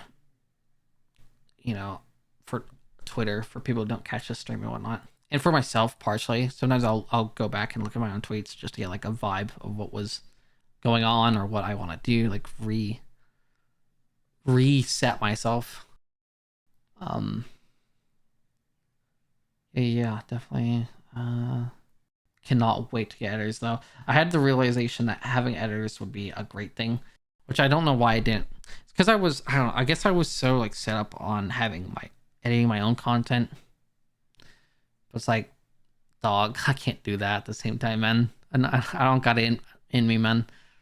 And even a lot of the streamers and creators I used to watch who used to edit on, like recently, we're just like, I can't do anymore. Like recently, past year, people who are like known for being like, oh, I edit my own content. I'm just like, you know what? Editing my own content kind of sucks. It's really nice to see that change from people. There used to be so much emphasis early on in YouTube that you have to do everything yourself and all this. And then people who had employees, people would be like, fucking the editing is slightly different, raw. It's like, Jesus Christ. Or the editing would be different, but objectively better, and they'll still like, oh, it's too, and like, dude, dog, let him. He's gonna be able to put out more videos. So you people who are like complaining about them uploading every 2 months, they can upload every 2 weeks now. Yeah. I don't want to get. But yeah, I definitely want to work towards that. Because like I had the realization from a streamer called Noctopus who has done that, and there's a lot of VTubers have done that, but Noctopus was the first one who was on my radar as someone who's explicitly, because they would actively share every person, all their editors would be in the descriptions and whatnot, or sometimes in the comments or in the videos themselves, and he would be very open about that and made it very nice for me because it like, oh shit, I could do that and still have like, I can't tell you how much relief I'm gonna get not having to edit this in video. Like once I send this video out, my debut video, I'm probably not touching a gameplay video again. Oh my god. Or I'll probably do the streams, like the interviews. I'll probably start to edit those, and that's gonna be a nightmare. But yeah, oh my god. I'm gonna keep the I'm not gonna stream too much though. I don't want to have too big of a backlog, but I definitely want to do occasional streams. And then once I feel like I'm kind of caught up on my backlog via the editors I commission, then I'll start streaming like twice a week, kind of sort of thing. Obviously, once I have a job and things are settled, and I can actually like figure out a schedule properly. But I don't really want to be one of those people who streams every single day, because I think that would get, it sounds really fun, but also sounds like a great way to get burnt out. And I know Twitch really wants you to do consistent streaming, but it's like, dude, that's why I have videos. I can make videos and get attention on my Twitch channel without having to stream daily. It's either I stream daily and I don't upload videos because I can't upkeep that, or I stream twice a week and I upload videos and I can still like get viewer retention because people who watch my streams might watch my videos. That sort of stuff. My like yeah, because I considered moving to YouTube, but I think YouTube is, with the rate YouTube has moved for streaming, it's so slow. They're like taking their sweet time making streaming on their platform like better, to the point where it's like, well, Twitch still has that community vibe I prefer. Twitch still has like that kind of culture, and it's just a lot more fleshed out. It's generally a better streaming platform. YouTube is just really convenient because it's all in one. And YouTube, I find, is very like, if you're a big channel, YouTube is very good for getting like streamers who just have your tab out, your stream in the background, or people who lurk a lot. With Twitch, you have, of course, you have a lot of people who lurk, but you also have like a pretty active chat in a way that's like more hive mind. I feel like a lot of YouTube communities don't really have like a lot of the YouTube streams, at least back in like last year or whatever, those chatters are less unified. So they're harder to riff off of. They just don't, they're not already pre-trained to have like, which can be annoying on Twitch sometimes as well. If they're like too trained, it's just like, okay, it's like too predictable, but that you can use that predictability sometimes. And a lot of times the chatters will want to be part of the content, especially if you do upload videos. So it makes it feels like people, when they message on Twitch, they care more about contributing to the content, whereas the YouTube chatters would be like, well, I happen to on my drive I happen to be at a red light, so I might as well just fucking put in a super chat or something, or I don't know. Yeah, YouTube. Yeah, YouTube's definitely very slow and gradual, and Twitch is like gonna chop, chop, chop, chop, chop.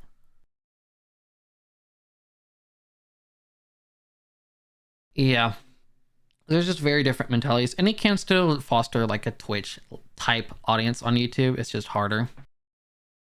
There are people who do it, like Martin Cito Pants has a pretty good chat on both Twitch and YouTube, and he multi streams, I believe, and both of them are like fun. But it does make things. You do have to acknowledge that there is generally going to be a difference between your YouTube and Twitch chat. I think ultimately it's gonna get to a point where, it kind of already is, but it's gonna get to a point where both of them are like just a preference thing. It already is mostly a preference thing. It's gonna become less of a like, oh, YouTube is, or Twitch is straight up better for streaming, because Twitch has really good moderator tools. Twitch has a nice like very nice chat. The chat is more robust, as like there's a lot more settings and stuff going on, customization. The chat also moves better for bigger streamers. It's a lot more. It gives you more time to read. Although you could just get Chatterino, and I believe that gets rid of that problem anyways off of YouTube. Because YouTube, the chat will move very much real time, which sounds good and all, but then when you have like a lot of messages going on, just like you don't even get like a second of buffering to read the chat. So you just have to like, unless they fixed that recently, but I remember seeing in YouTube chats to just go boo boo boo boo boo. It was just dono wallets, just scroll past it. Like, dude, Twitch would you frequently just like stutter if, or like delay in a way, like step by step.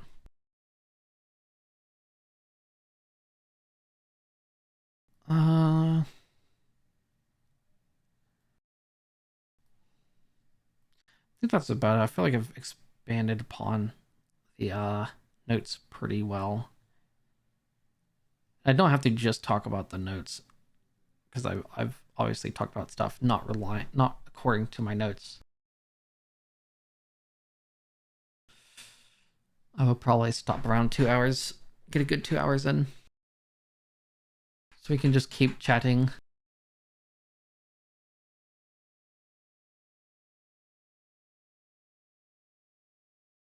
Yeah, I want to do like more activities, like I said, with working out, rock climbing, maybe singing, guitar, pick up like skills, get better at narration, like because my script reading is pretty bland. I don't know. It's pretty awkward, like stiff, when I read. But also don't do too many takes because I'm like just trying to put out the video.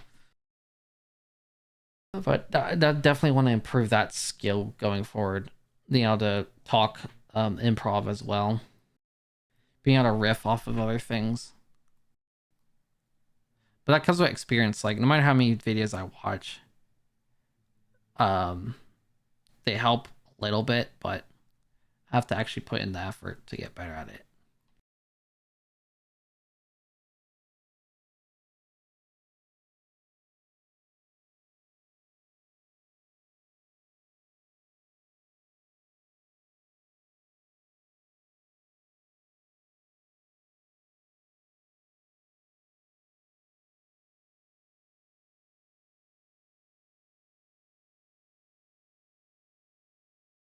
But yeah, I kind of felt, yeah, definitely.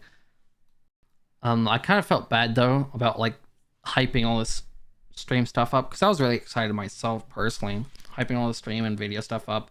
But then when it comes to realization, like halfway through editing a really long fucking video, that you absolutely despise editing an hour of yourself talking and then also 4 hours of yourself talking and then 16 hours of yourself talking because my Doom video, if I want to work on it, it's gonna be 16 hours long.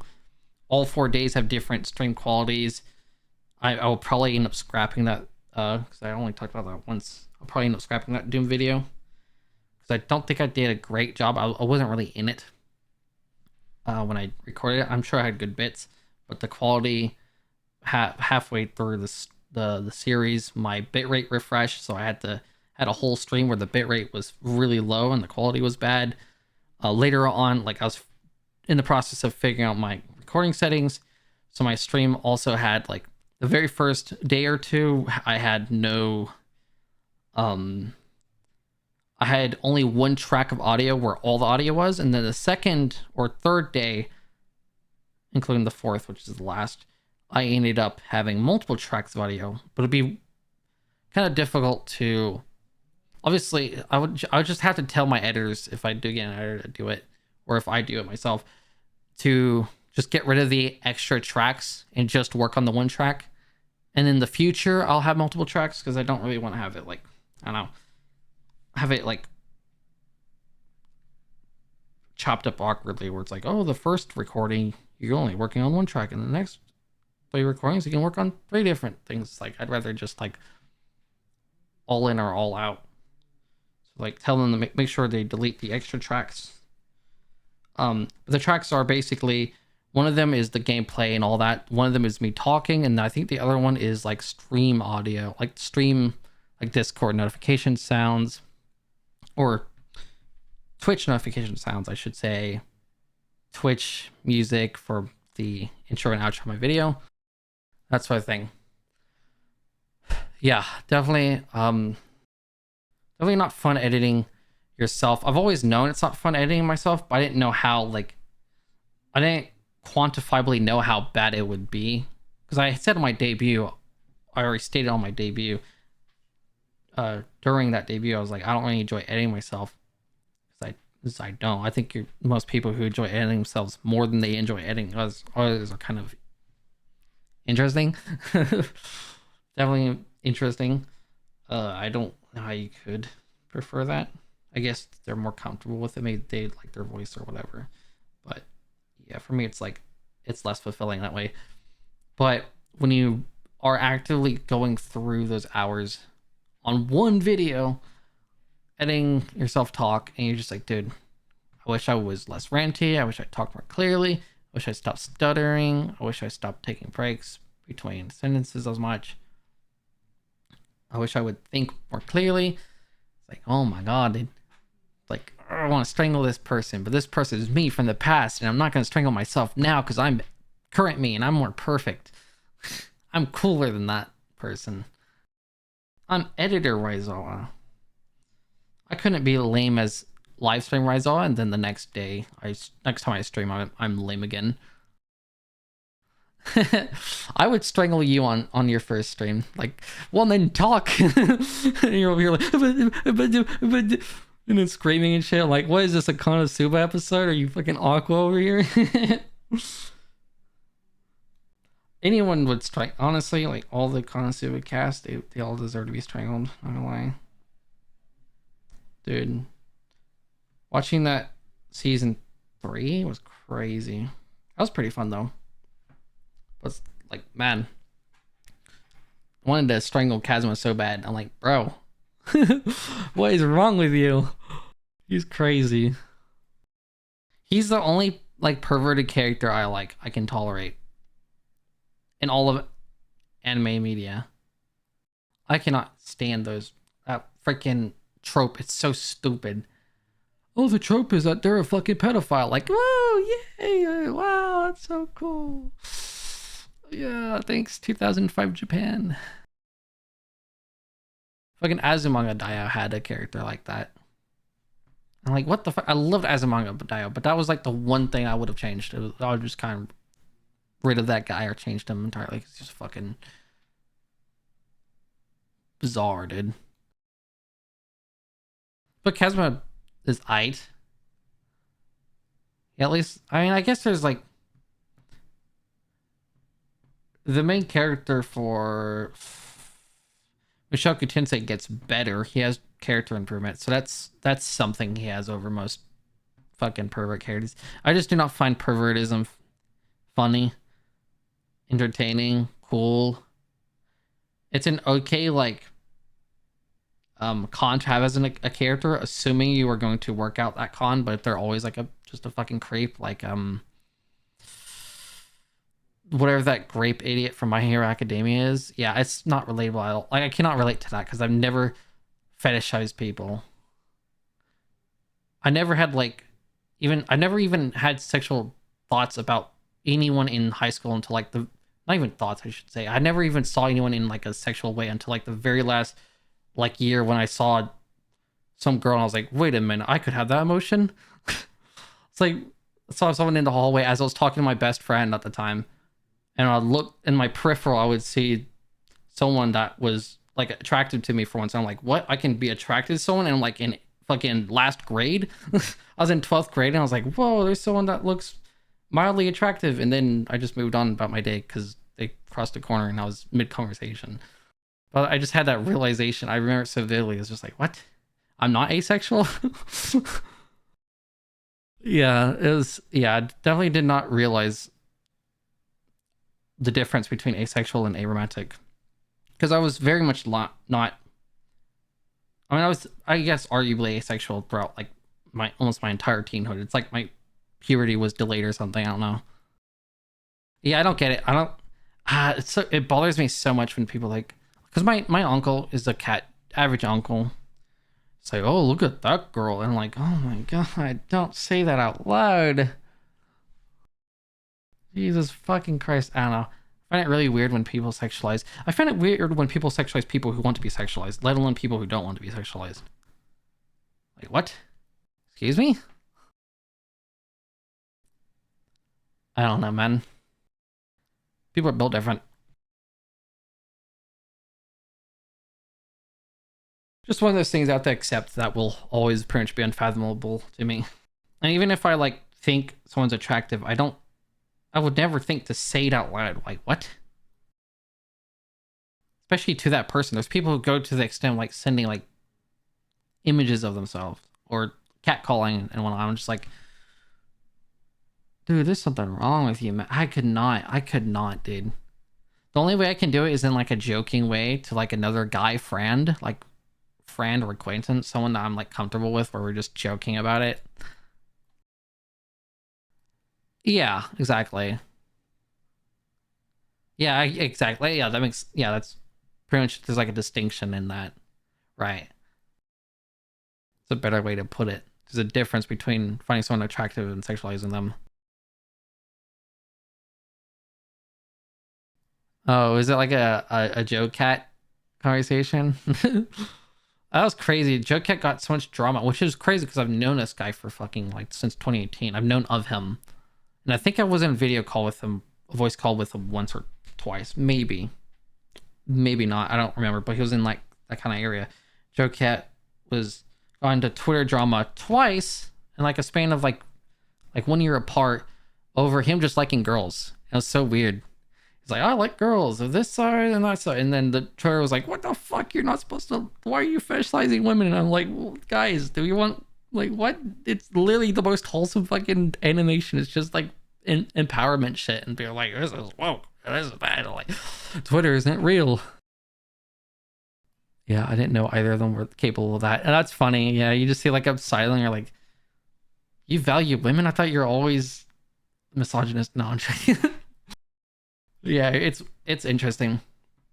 Um, because when I found out my whenever I found out my family has a significant other, boyfriend, girlfriend, whatever, I'm just like, what? I'm like so far, but yeah, I'm just joking, of course. Like it's just like the recoil because I'm like, oh yeah, shit. I'm the only one in my family who's not had a relationship, and it's through lack of trying. I don't know, just haven't. Yeah. But I do have like some level of pride of being aromantic because it makes me feel special. Now, well, kind of that, admittedly, but the other part is just because it like I'm like proud to have like a different perspective on things. I'm like proud that it gives me a different perspective. Like knowing I have autism and ADHD, there's something nice about knowing I have these disorders and that they make me think differently to most people. Like everyone thinks differently to each other, even friends think differently, but I have like a very specific perspective that's a combination of things. I mean, I never knew they were capable of being like, oh my god, she's gorgeous, she's glowing, yeah, being giddy and stuff. Yeah, girls being a lady. Yeah, I can't feel that kind of emotion. Like I don't really get giddy about anything other than like seeing a cat, like one of my cats. That's I genuinely like the only time. But like I can't really like, I can sympathize with it, but I can't empathize with it. But it's like not hurting anyone. But I just find it weird because I don't get that. But that's why I like about being aromantic is I can have like these, I can be abnormal, but also like kind of appreciate that because like more power to people who do feel that way constantly, or I say constantly, but who do feel that way. It's like I don't know, they're just dealing with emotions normally. And there's my like sociopathic ass who doesn't really get it. Like all like when like people will compliment each other like really strongly. I don't know. I don't really tend to compliment people like it's just like casually. I don't usually do that, but also like that's good. It's like positivity. I'd be a grouch to be like, ah, screw you. Why are you doing that? Yeah, I couldn't then. I do think about complimenting people because I like to be like very positive and shit, but I just can't ever bring myself to do it. Especially someone of the other gender because I just don't want to get that like impression across like, oh, this person's hitting on me, they're flirting with me, huh? This and that. Like I'm not doing that. It's too extroverted, yeah. But I definitely do think it sometimes. But I also think of compliments in like a more serious way, in a way. Like it's not really something like if I'm gonna compliment someone, I like the value of me handing out compliments being rare. Because I'm not gonna compliment everyone just because. It's kind of nice to be like, if I'm complimenting you, you know that I really mean it, and I took time to think about the compliment. There's no slag on people who compliment people often, but you obviously will value someone's compliment less, even if they're closer. If they just compliment like oftentimes, as opposed to someone doesn't compliment much. I think there's something like, I think that's the most romanticized I can get about things, is just like compliments, or like a stream. I did rant during my debut about like collabs are kind of like a date, where they actually matter a lot, and you don't just hoe around and collab with everyone. Even if I'm going to collab with a wide margin of people, I want to make sure that the collab is quality. Like, even if I'm going for a quantity, like I'm getting all these people in the collab, I want to make sure there's still quality. Like, I'm not compensating.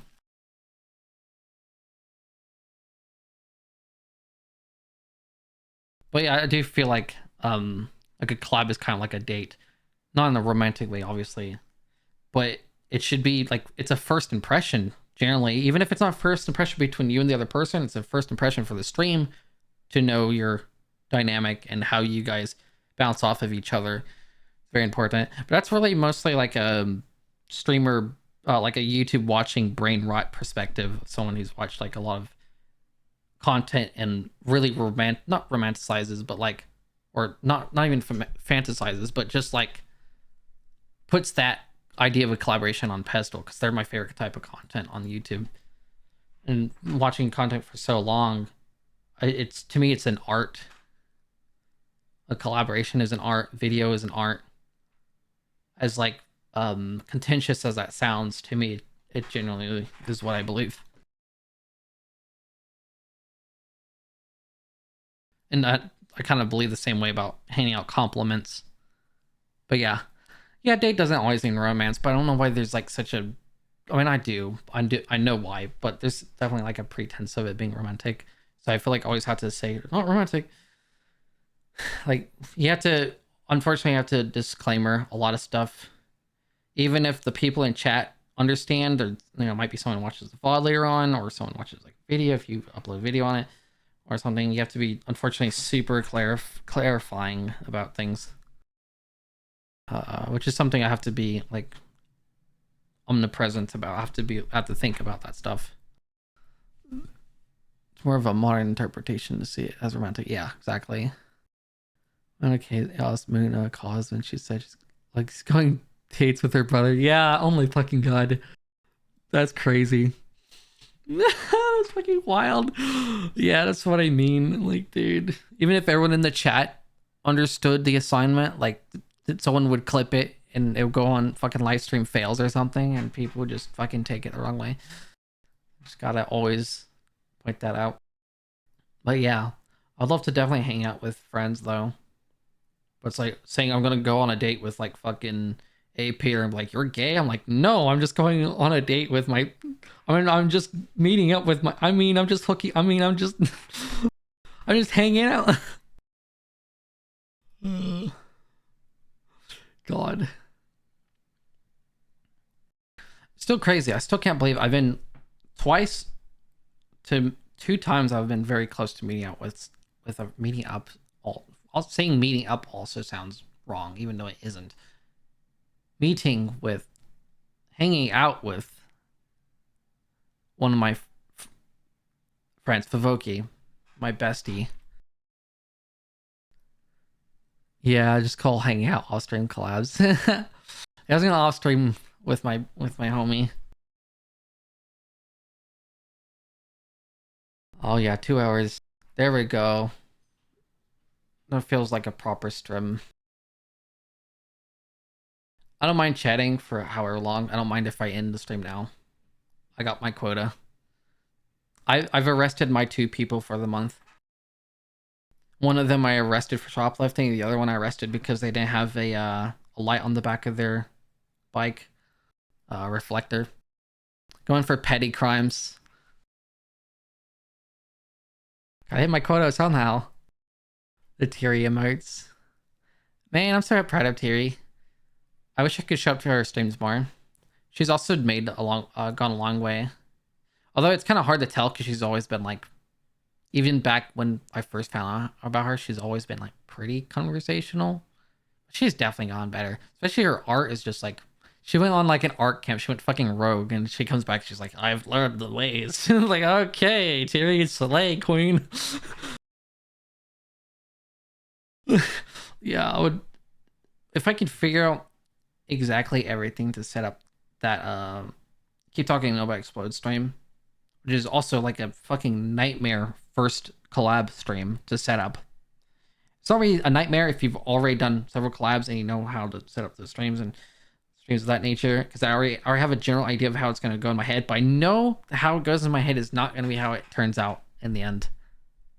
There's gonna be some technical problems because that's what streaming is. It's always like I know exactly what I'm gonna do. I'm gonna go to the settings. I'm gonna change this option, and I'm gonna make sure I have this scene. And then you go and you do it, and then you actually forget a step or two, and then it's just like, okay, well, kill me, kill me.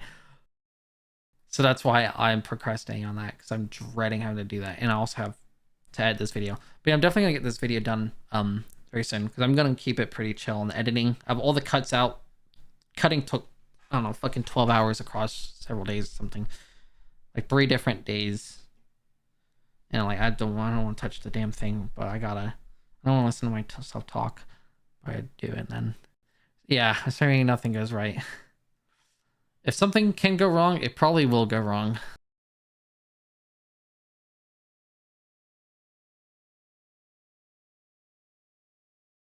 Oh yeah, so yeah, I would probably open. I definitely said this like multiple times. I want to reiterate. I will probably open my Discord server early next year once I have my job figured out. I might open it earlier if I hit affiliate earlier or YouTube monetization somehow earlier. Then I definitely will open up once that happens.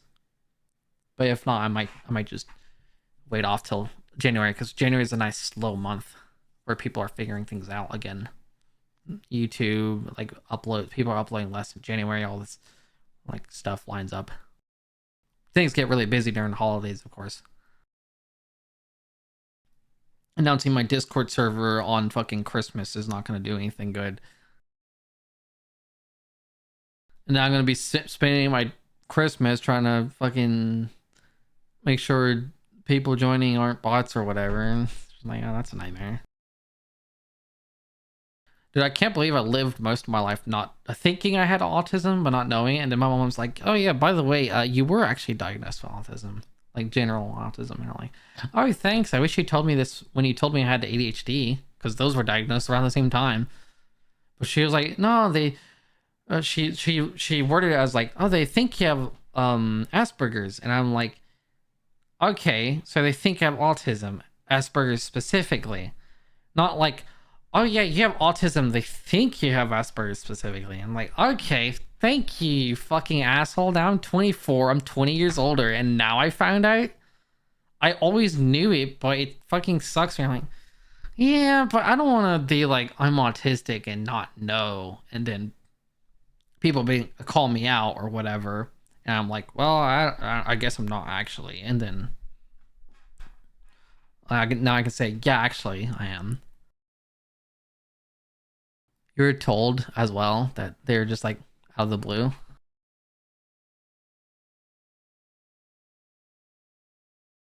Man, what's up with that? Maybe they think. I think my mom's an airhead, so she just generally wouldn't. I can't. I can blame her. Should I blame? I can and should and will blame her, but she can't blame herself. Is what I'm getting at. I'm mad at her, but like it's too late now. But I'm still mad at her, man.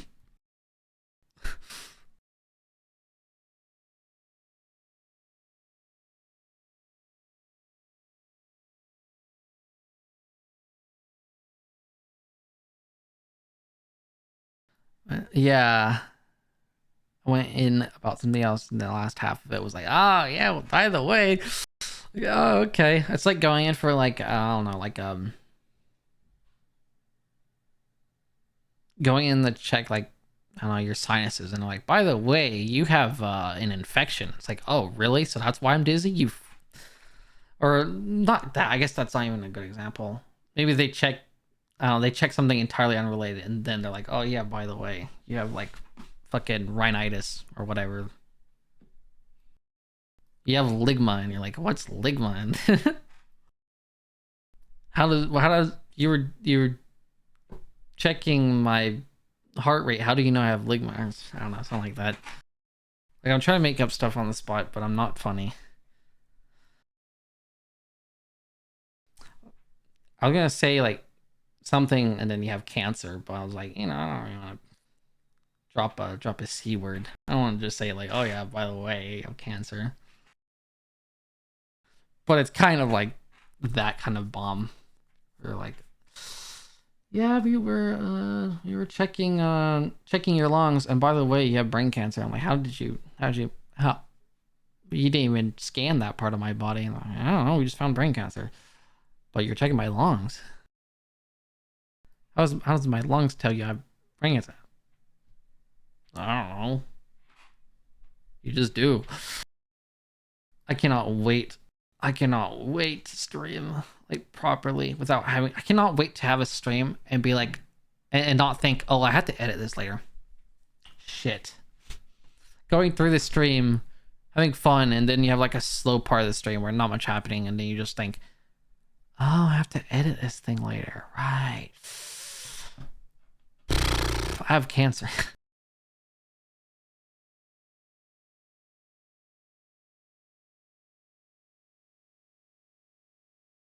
It's gonna be so much relief, man. I cannot tell you.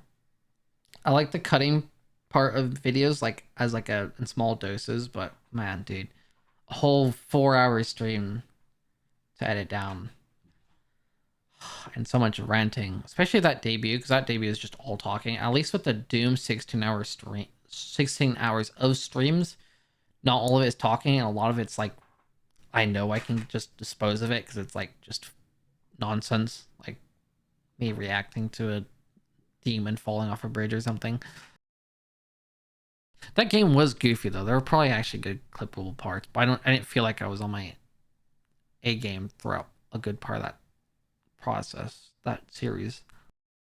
I'll probably watch back and then see if it's worth dealing with several different things and whatnot. That, or I'll just trim it down, prepare it so I can send it to an editor so they don't have to deal with all the extra fluff. I'll just trim down like the most important parts, because I think on the third stream I streamed a lot of like going back in time to previous missions to go back and get stuff, and that stuff can be cut out because it's not really progressing the story. It's just re-experiencing what I've experienced because I wanted some extra items, which I should have just not done because I would have been fine in the boss fight anyways. So yeah, I might just not upload any videos after the debut and then get editors, because I don't think I might do, it won't be chronological, but I might do that building stream, Minecraft building touring world stream. I might edit that because I'm planning on having that be a one-time thing. It's not gonna be a 4 stream 16-hour video thing. It'll probably be 4 hours, and that would probably be fun. I also want to get to a point where I no longer have anxiety about streaming. A lot of that anxiety is because I know something will go wrong, and I know I live with family who make a lot of noise, and I just don't want to have to deal with the distractions of that.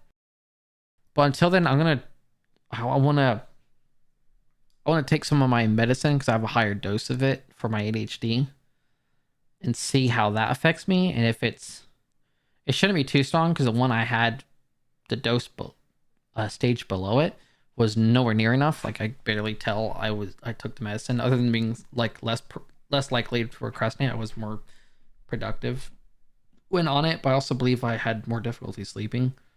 But I don't know. It's hard to tell because there's a lot of things that can screw up your sleep. But I'm gonna take that, and if that helps, then I might start taking the meds for every stream. Because today I just decided not to do the stream, but I'm also able to like. I had difficulty at the start of the stream, but now that my brain is moving and I'm actually using it for thinking, I'm able to rant. I'm able to get in the flow of things. And now I'm having too much fun in the stream, but I also have nothing else to talk about, really. I mean, I have probably things to talk about, but they're not coming to mind. And I've talked about a good amount of stuff, rehearsed things, and I'm at that 2 hour. So I think things are going well enough. Yeah. Yeah, going wrong. It's just stressful when you deal with it, but it's always one of those things where it's like, in retrospect, it's not as bad. It just feels worse than it is. It was just such a bummer that my fucking bitrate reset, all because I changed. I don't know why it resets every time. You literally every single time it went from standard to advanced tab, it would reset for the output settings. I'm like, what the standard output, and then you go to advanced output, and then I was going back and forth to compare the differences, and I would have to reset it every single time. So I had to go from 2500 bitrate to 6000. And one of the streams ended up being 2500 instead of 6000, which is less than half the bitrate. And 6000 is already not that good, because Twitch's max bitrate of 6000 is not good. I think it's 8000 or 10,000 if you have partner, but I don't even have affiliate. So, like, oh man. But the reason why their shit is so low is because they do all the transcoding, whereas YouTube does their transcoding. And because YouTube does their transcoding, you guys have longer delay, but because we do our transcoding, we have less of a delay because we're doing on our computer stuff or some science crap. But yeah, that's pretty cool. I think I might end the stream. I managed to be very productive today. Tomorrow I'm gonna edit that video. I should be done if I edit every single day, I'll be done. If I do like 4 hours each day, be done this week technically, if you want to get technical. Realistically, I probably will put it off more because I don't want to do it. But I also realize, I mean, that's mostly an ADHD problem. Because I realize, realistically, it's like, it feels like it's going to take forever, but it's just going to be like, it should be just like maybe 2 days of 4 hours editing each, which still kind of sucks, but 8 hours isn't that bad. I just have to go back and mark things. Just basically say, hey, this is where I want to do this kind of edit. I want to add this, attach this photo. I want to pan out here. Maybe, I think I have some voiceover to do. I think I did one of the voiceovers, actually. No, I did the script for the voiceover, but I haven't done the voiceover. So I have, like, not really that much work. I have the majority of the video done. And then I had to do the thumbnail because I didn't do the thumbnail first this time. But yeah, hopefully I would like to do a collaboration with Thierry, maybe you, Blurfy, and one of my War Thunder buddies. I would like to do a War Thunder stream with them. Maybe War Thunder. Maybe not. I don't know. But I also have to decide those games. I only have one game for those collabs figured out. I don't know. It's also hard to do collabs because both people on both parties are busy or doing something. I say maybe because I don't want to say, yeah, obviously you know what I mean. But I'm still going to say anyways. I don't want to be like, we're going to stream, right, guys? On, like, fucking on stream and be like, oh, yeah, you said you would do that, right? And it just becomes an obligation. That's kind of cringe. I don't really... There's like a good reason that a lot of viewers don't seem to, like, they forget why people don't announce things. Like, it kind of bothers me. It happens with games and literally really anything that anyone's gonna announce. I was like, well, why don't you announce it sooner? It's like, dog, we didn't even know if it was possible. Like, we didn't even. What do you mean? Why would I? Oh, it's like, dude, it's practically like signing a contract when you say something in public. They don't get any expectations, or you'll say it and you're like, now I have to do it, and maybe you'll rush it yourself, and it's like, well. Yeah. Nothing good comes from announcing things early. And there's also that, like, study where if you say you're going to do something, you're less likely to do it because in your mind, in some part of your mind, you subconsciously did it, even though you didn't actually do it. So you're lazy about that, which is why I try not to talk about me working on videos. But I'm also like, I feel bad because I don't work on videos. So I'm like, I have to at least say something. But then if I say something, maybe I'm triggering that part of my brain. It's like, hey, by the way, you totally did this when you definitely didn't. I'm like, oh, fuck you, brain. I have cancer. Yeah, I definitely love that. But also, like, early on, I try to not get in the habit of saying things, even if it doesn't mean anything now. I don't want that to carry on over when I definitely inevitably absolutely will have great success as a huge streamer. He's awesome. And then people are like, oh yeah, you awesome streamer didn't do the thing with the person that you said you would do with, or you didn't make that video that you said you were going to make because you actually canceled it because it wasn't as good as you thought it would be, or there's a mess up. Or you said you would upload it in 2 months and it's been 3. There's a lot of like stuff subconsciously that I'm like, if I really want to make it big, I want to put in the effort beforehand. So when I do get to a point where if I am big, that I have it already like kind of figured out. But that's just because I like to try hard. I like to put in the effort. It's rewarding to me, even if nothing comes out of it. Yeah, that's fair. I mean, I guess there's a lot of just trying streamers that will just say shit anyways. It doesn't bite them in the butt. Probably because they say so much shit that their chat's like, old man's going at it again. And there's my cat meowing. I wonder if you can hear that. There we go. Moving it towards. That's the really special one that very skittish but will immediately purr the moment you touch him. The moment you touch his tush, he's purring. God bless push to talk. Sometimes it comes in handy. All right, I'm gonna scan through my notes just in case there's anything I want to clarify, and then I'll probably in stream. Oh yeah, for the part-time jobs, I've been looking at like maybe like a library, museum, gallery. Let me see a list. I have a list of things. Maybe a receptionist. Maybe like a mail carrier or clerk or something mail related. I want something lazy. I don't have to do much. Maybe work at a movie theater or something I don't have to fucking deal with 700 customers a day. I wanted to talk about that. Yeah. And hopefully I don't know. I don't even need amazing pay. I just need good enough pay. Like 10 an hour starting out would be fine.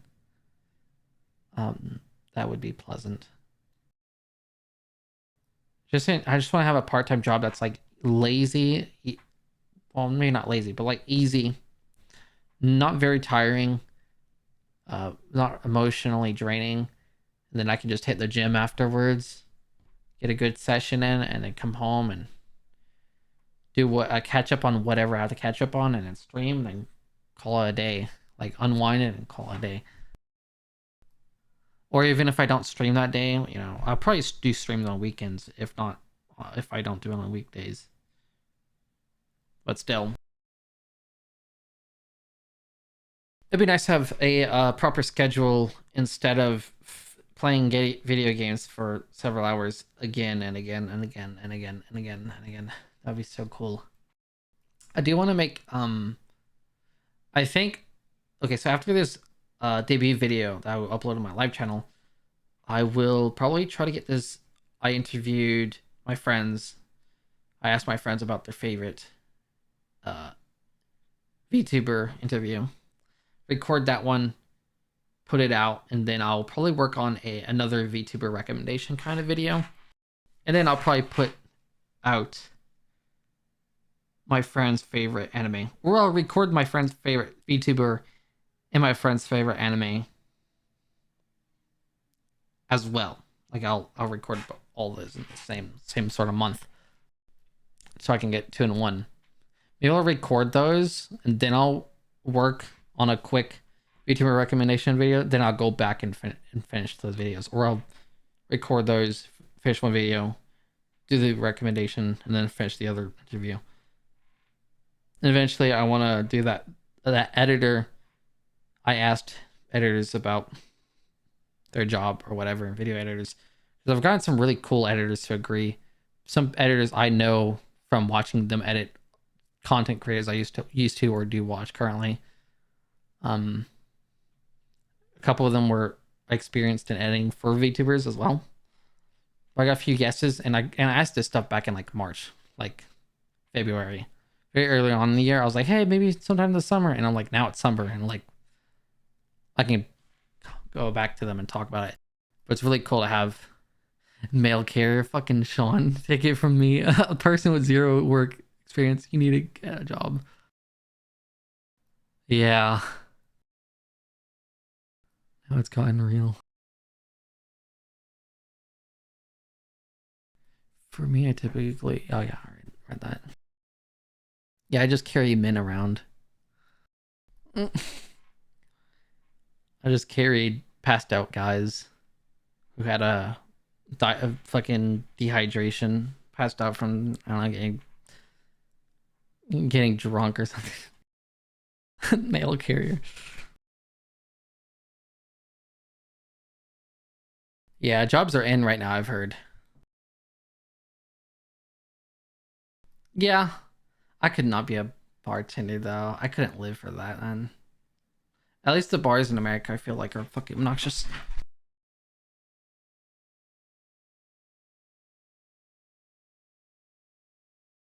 Dude, bartender, that'd be crazy job. But yeah, I'm taking a class for the class I'm taking in this fall is a grant that was, so the whole class is paid for, but it's about installing solar panels.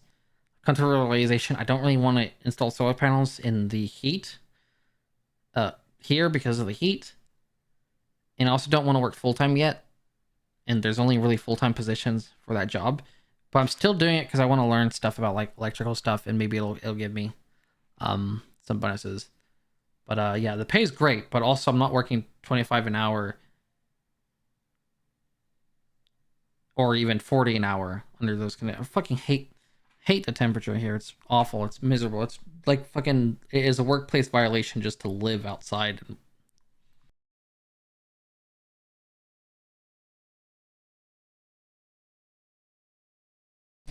Also, I'm afraid of heights, and most of the time you're gonna be working on buildings, which is something I can work on, but also like it's very unsafe. Even if you aren't afraid of heights, it's just like there's a lot of hazards. It's a tech school class kind of thing. It's like a trade class, but it's for a college that I've already gone to. It's a course funded by the government because of how important solar panel stuff is in high demand. Super high demand. I'd be able to get a job guaranteed. But also I don't want to work 40 plus hours a week in sweltering 104-degree temperature. Feels like 114. Humidity out the ass. Yeah. As I'm afraid of heights. And uh, and I don't even know how to drive yet. Technically, I should. I'm 24, but it's been a nightmare trying to get that to figure out. I want to move to Washington. I really do. I actually genuinely like. I looked in so many states, and like Washington sounds like one of the best for me. Like for me as a person, for my taste, it does sound really nice because it's also not like super expensive. It's just Seattle, really. That's obnoxious. I'm in Houston, Texas. I'm on the I doxed myself. I'm on the well, Houston. Fuck it. Houston's like the biggest city in all of South. So like you can't find me. If you find me, I'll kill you. I will K-word you. Um, it's in our blood. Yeah, I'm in Texas or taxes. Yeah, I mean, I looked at Tacoma because I'm like, I want the Tacoma, the vehicle. Like, it's always been a vehicle. It's always been my dream vehicle is a fucking Tacoma, which sounds really lame, but I'm like, dude, to me that sounds awesome. And in Hawaii, they're super popular. Tacomas are the Ford F-150s of Hawaii, by the way, just because it's made by a Japanese company and it's easier to ship because it's not as big and all that.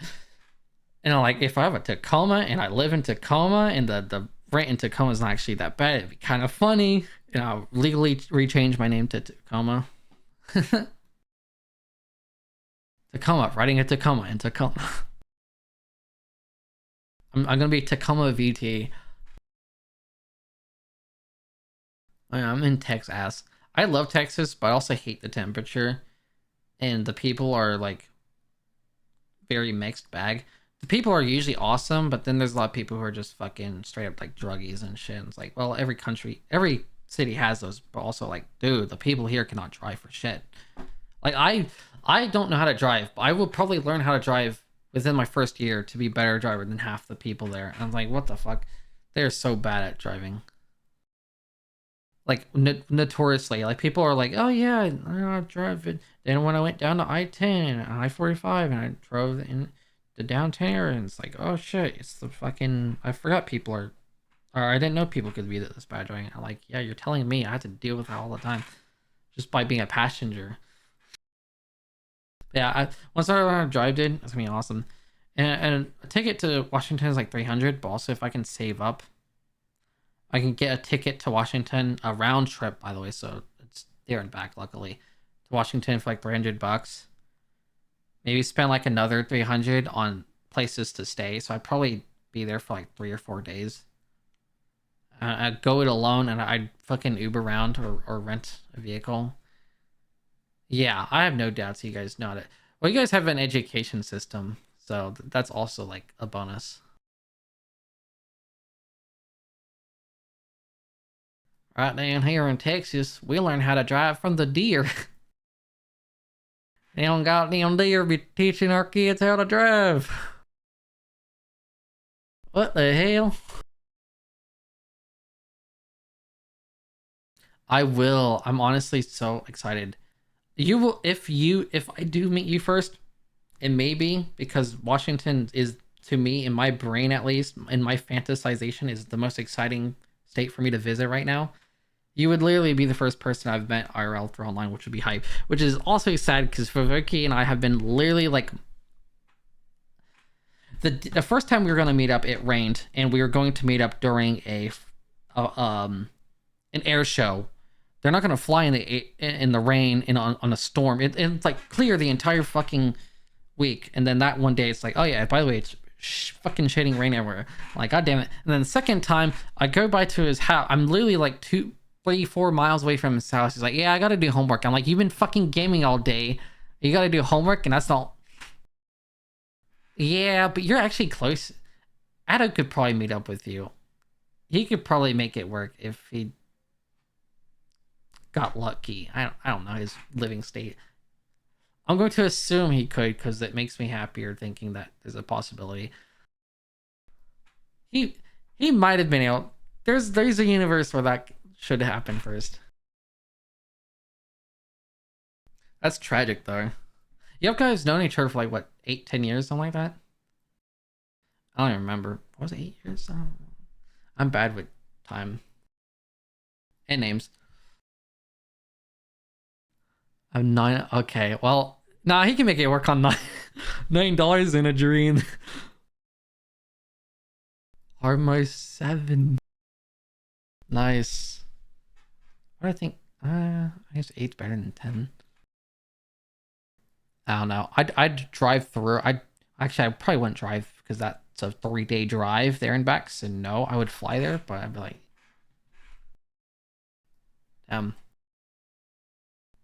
doesn't he live with? I know Arizona could be pretty expensive, but he lives with his dad or mom. Oh my god, I forget. I know I can't drive. I will.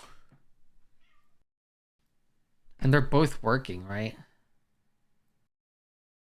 I'm just trying to picture this because I think the reason why our we're struggling so much is because we pay so much on bills. I'm 90% confident if we just like if we still lived in an apartment, we would be way better off with money. Like this house thing is a scam, bro.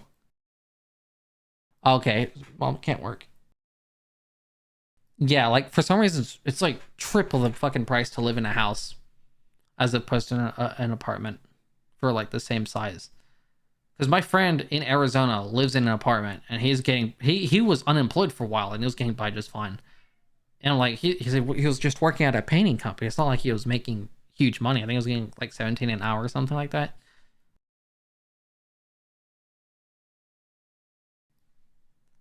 But he's also like lives alone. He lives in an apartment. Yeah, HOA is just it's scam, dude.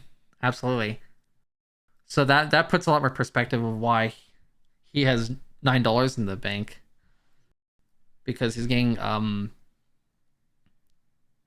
just obliterated by absurd freaking bills, dude. We spend like what 3K a month at least on bills alone. Each feels like, anyways. We get like 3K. We get like 6K a month technically. I think something like that. All of it just goes. So it's like once me and my brother can move out together, and then my sisters can move out together in their own thing. We're gonna do like 2 boys, 2 girls. They can actually finally save up for once, but they're still getting charged out the ass. Yeah, my dad makes over 100K, but that money just fucking disappears overnight because we're paying like half of that on bills alone, and then we spend like a good portion of that on food, and then whatever stupid random my family decides to buy, because sometimes my sister will be like, I need fucking $40 perfume. I'm like, girl, worry about that when you move out on your own and you have your own job. Oh, she's been job hopping because she can't stay paid. She has like no patience. She's getting paid 10 an hour, and then she's gonna be like, man, yeah, I'm not getting paid enough. So then she's like, okay, I'll apply to the airport and get 15 an hour. And I'm like, the airport's like more expensive because it's a fucking nightmare to commute to, right? It's awful. I hated working at the airport just because of how like the traffic was horrible. And like she's driving that, and I thought it was horrible, and I was not driving. I was a passenger princess, and I was hating every moment of it. Like she's not gonna keep that job for long. But then she's always like, oh, I need $40 for perfume, and I need $80 for like, god damn, she spends so more than any other sibling. And then she's like, god damn, I spend I ask for maybe like $30 a month, maybe. And I get like really cheap food. I only eat twice, 2 meals a day instead of 3. I mostly drink water, so I'm not really spending much on uh, drinks or whatever. Maybe I'll get a game if it comes out. I spend like money on like one membership and maybe like a battle pass or something for a game or whatever. But then suddenly our money's gone. I'm like, how the fuck is our money? Like, if I had the bank account, we would not be like, if there's two things that changed, if either we lived in an apartment still, or if I had control over what we spent on, if I had like the final say, we would be so much better off. But my sisters will go out with my mom to go shopping, and it's like, oh, they spent $600 at Walmart. What the fuck? Like, what? They'll come home with one full trunk, and half of it is actually useful food, and the other half of it is just random shit. And I'm like, dude, I live off of canned food and fucking snacks for lunch, and I just eat whatever we make for dinner usually. If not, I'll just have like a simple like corn dogs or something. I don't know. It's a miracle how that money goes away. Oh yeah, technically be over 6K. It's like what, 8K a year or a month? Yeah, like over 8,000. It's like 4,000 every 2 weeks. And we have phone bills out the ass. The phone bills are like 1,000 per month or something, because they everyone has a phone, but then also some of them have like, I think 3 of them also have a tablet. A couple of them have like smartwatches and all this stuff. And I'm like, oh my god, I could rant forever about that. It drives me insane living here. I really want to move out so bad because they're hoarders. This house is so full and dirty, and there's so much bad going on. There's like, oh my god, I want to move somewhere else, man. I'd be so much happier. I'd have more energy. I'd be less depressed. And so that's why I want to like travel, because I'm like, that's escapism, baby. It's a lot of like trauma dumping, but goddamn, I've been wanting to vent about this to someone other than my mom, because she hears me vent about it and like she is part of the problem. So I don't want to be harsh on them, but also at the same time, where the is 8K going every month, huh?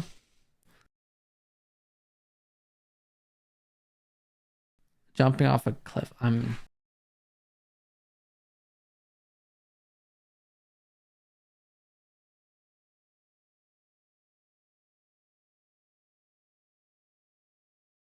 But yeah, I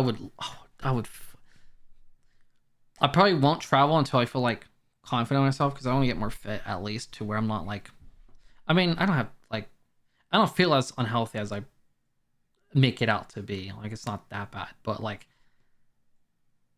I think it's just my high standard. I've I've been not exactly happy with where I've been mentally, physically, emotionally for a while.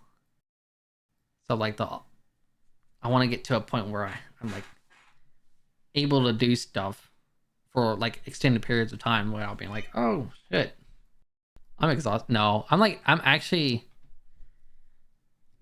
3 to 1,200 pounds, but you're you're a little off. I couldn't fathom that. I can't even fathom 4 to 900. That's like a fucking pancake. That's insane.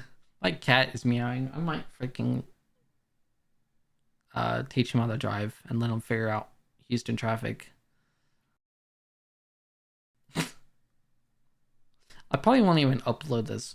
No, I mean I'm gonna upload this VOD onto Twitch. Even though I doxed myself twice. Thrice. Vice. Vice. Yeah, okay. I'm actually gonna end it because this cat is homeless. This cat is giving me lip.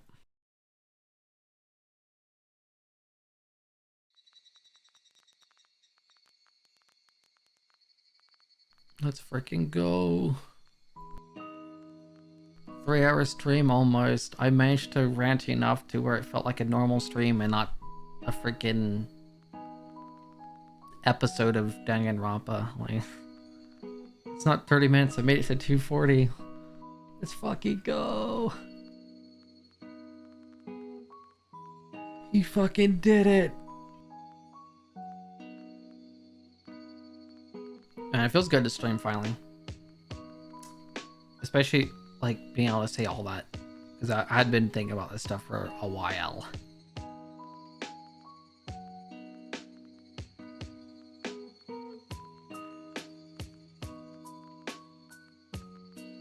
I will probably hop on VR chat after this. The fuck is Super Ultra Combo 2023, huh? Super Ultra. Do you join? I don't even know what Super Ultra Combo. Okay, you know what? You do you, Sean. Super Ultra Sean. That's your rebrand. Thank me later.